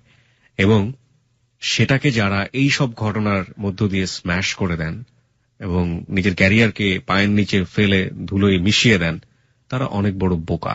এবং সেই বোকার শাস্তিটা কি, সেটা যখন সময় হয় তখন তারা বোঝেন, যেমনটা খুব শীঘ্রই বুঝতে চলেছেন আমাদের আজকের অতিথি। আমি আপনাকে কোনো রিকোয়েস্টই করব না, আমি শুধু একটা কথা আপনাকে বলতে চাই, আপনি প্লিজ হার্ড রিয়েলিটি যেটা, সেটাকে ফেস করে আপনার যতটুকু সামর্থ্য আছে আপনি খুব রিসেন্টলি ট্রাই করেন আপনি একটা ক্যারিয়ারে, আপনি একটা ভালো জবে চলে যেতে। আমি অনেক চেষ্টা করতেছি, আসলে ভালো একটা জব পাচ্ছি না। আর উপরওয়ালার কাছে দোয়া করেন। আপনার ভিতরে কিন্তু একটা কথা আছে না যে miracle is possible. Okay, so আপনি কিন্তু এরকম হননি যে আপনার দ্বারা কখনোই বেবি হওয়া সম্ভব না। ডাক্তার তো বলেছে টেস্ট টিউব বেবি আপনি নিতে পারবেন। সুতরাং একটা ওয়ে নিশ্চয়ই আছে। আপনি অপেক্ষা করেন এবং সৃষ্টিকর্তার ওপর মন সঁপে দিয়ে অপেক্ষা করেন, এবং ভবিষ্যতে নিশ্চয়ই ভালো কিছু আসবে আপনার জন্য। তবে হ্যাঁ, যে মানুষটিকে আপনি ভালোবাসতে পারেন, যে মানুষটিকে ছাড়া আপনি চিন্তা করতে পারেন না, সেই মানুষটির কাছ থেকে আপনার স্পেস নেওয়াটা খুবই জরুরি। তার মানে এই না যে আপনার তাকে বাদ দিয়ে আপনি অন্য কারো কাছে যাবেন, আপনি বরং স্পেস নিন। হ্যাঁ, তার জন্য দোয়া করুন সে ভালো থাকুক। আমি ঠিক জানি না আপনি এটা করতে পারবেন কিনা। আমি তাকে বলছি যে তোমার জন্য আমি দোয়া সর্বসময় করি, নামাজ পড়েও করি, যে তুমি ভালো থাকো, কিন্তু আমি একটা জিনিস করতে পারবো না, সেটা হলো জীবনে তোমাকে আমি ক্ষমা করতে পারবো না, এটা বলে দিচ্ছি তাকে। এই জায়গাটা থেকে আমরা শেষ করতে চাই আজকের এই হ্যালো ইট 920 আমাদের অতিথির পর্ব। প্রিয় শ্রোতা, আমরা শুধু একটা কথাই বলতে চেয়েছি যে এই যে নারীকে আজকে আমরা এখানে উপস্থাপন করেছিলাম, সে নারী কিন্তু শিক্ষিত। সে নারী শুধুমাত্র শিক্ষিত না, সে নারী একজন শিক্ষক, সমাজে শেখান। এবং সেই শিক্ষিত নারীর জীবনটাও আমাদের সমাজে ঠিক একেবারে না পাওয়া, না জানা, অশিক্ষিত, মূর্খ একজন নারী, তার চেয়ে কি খুব বেশি আলাদা?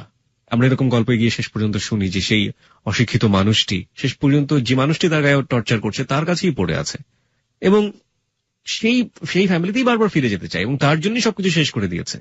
এবং এই যে মানুষটি, শিক্ষিত মানুষটি, সেও তো একই কাজই করেছে। কোথায় তাহলে ডিসিমিলারিটি? কোথায় তাহলে বৈপরীত্য? পার্থক্যটা আসলে কোথায়? পার্থক্য আসলেই নেই। প্রার্থনা শুধু আপনি যেন কোনো ভুল না করেন। কিছুই যদি না থাকে তখন আপনার যেন ক্যারিয়ারটা আপনার সঙ্গে থাকে। ওই ক্যারিয়ারটাই আপনার বাকি জীবনের কাছে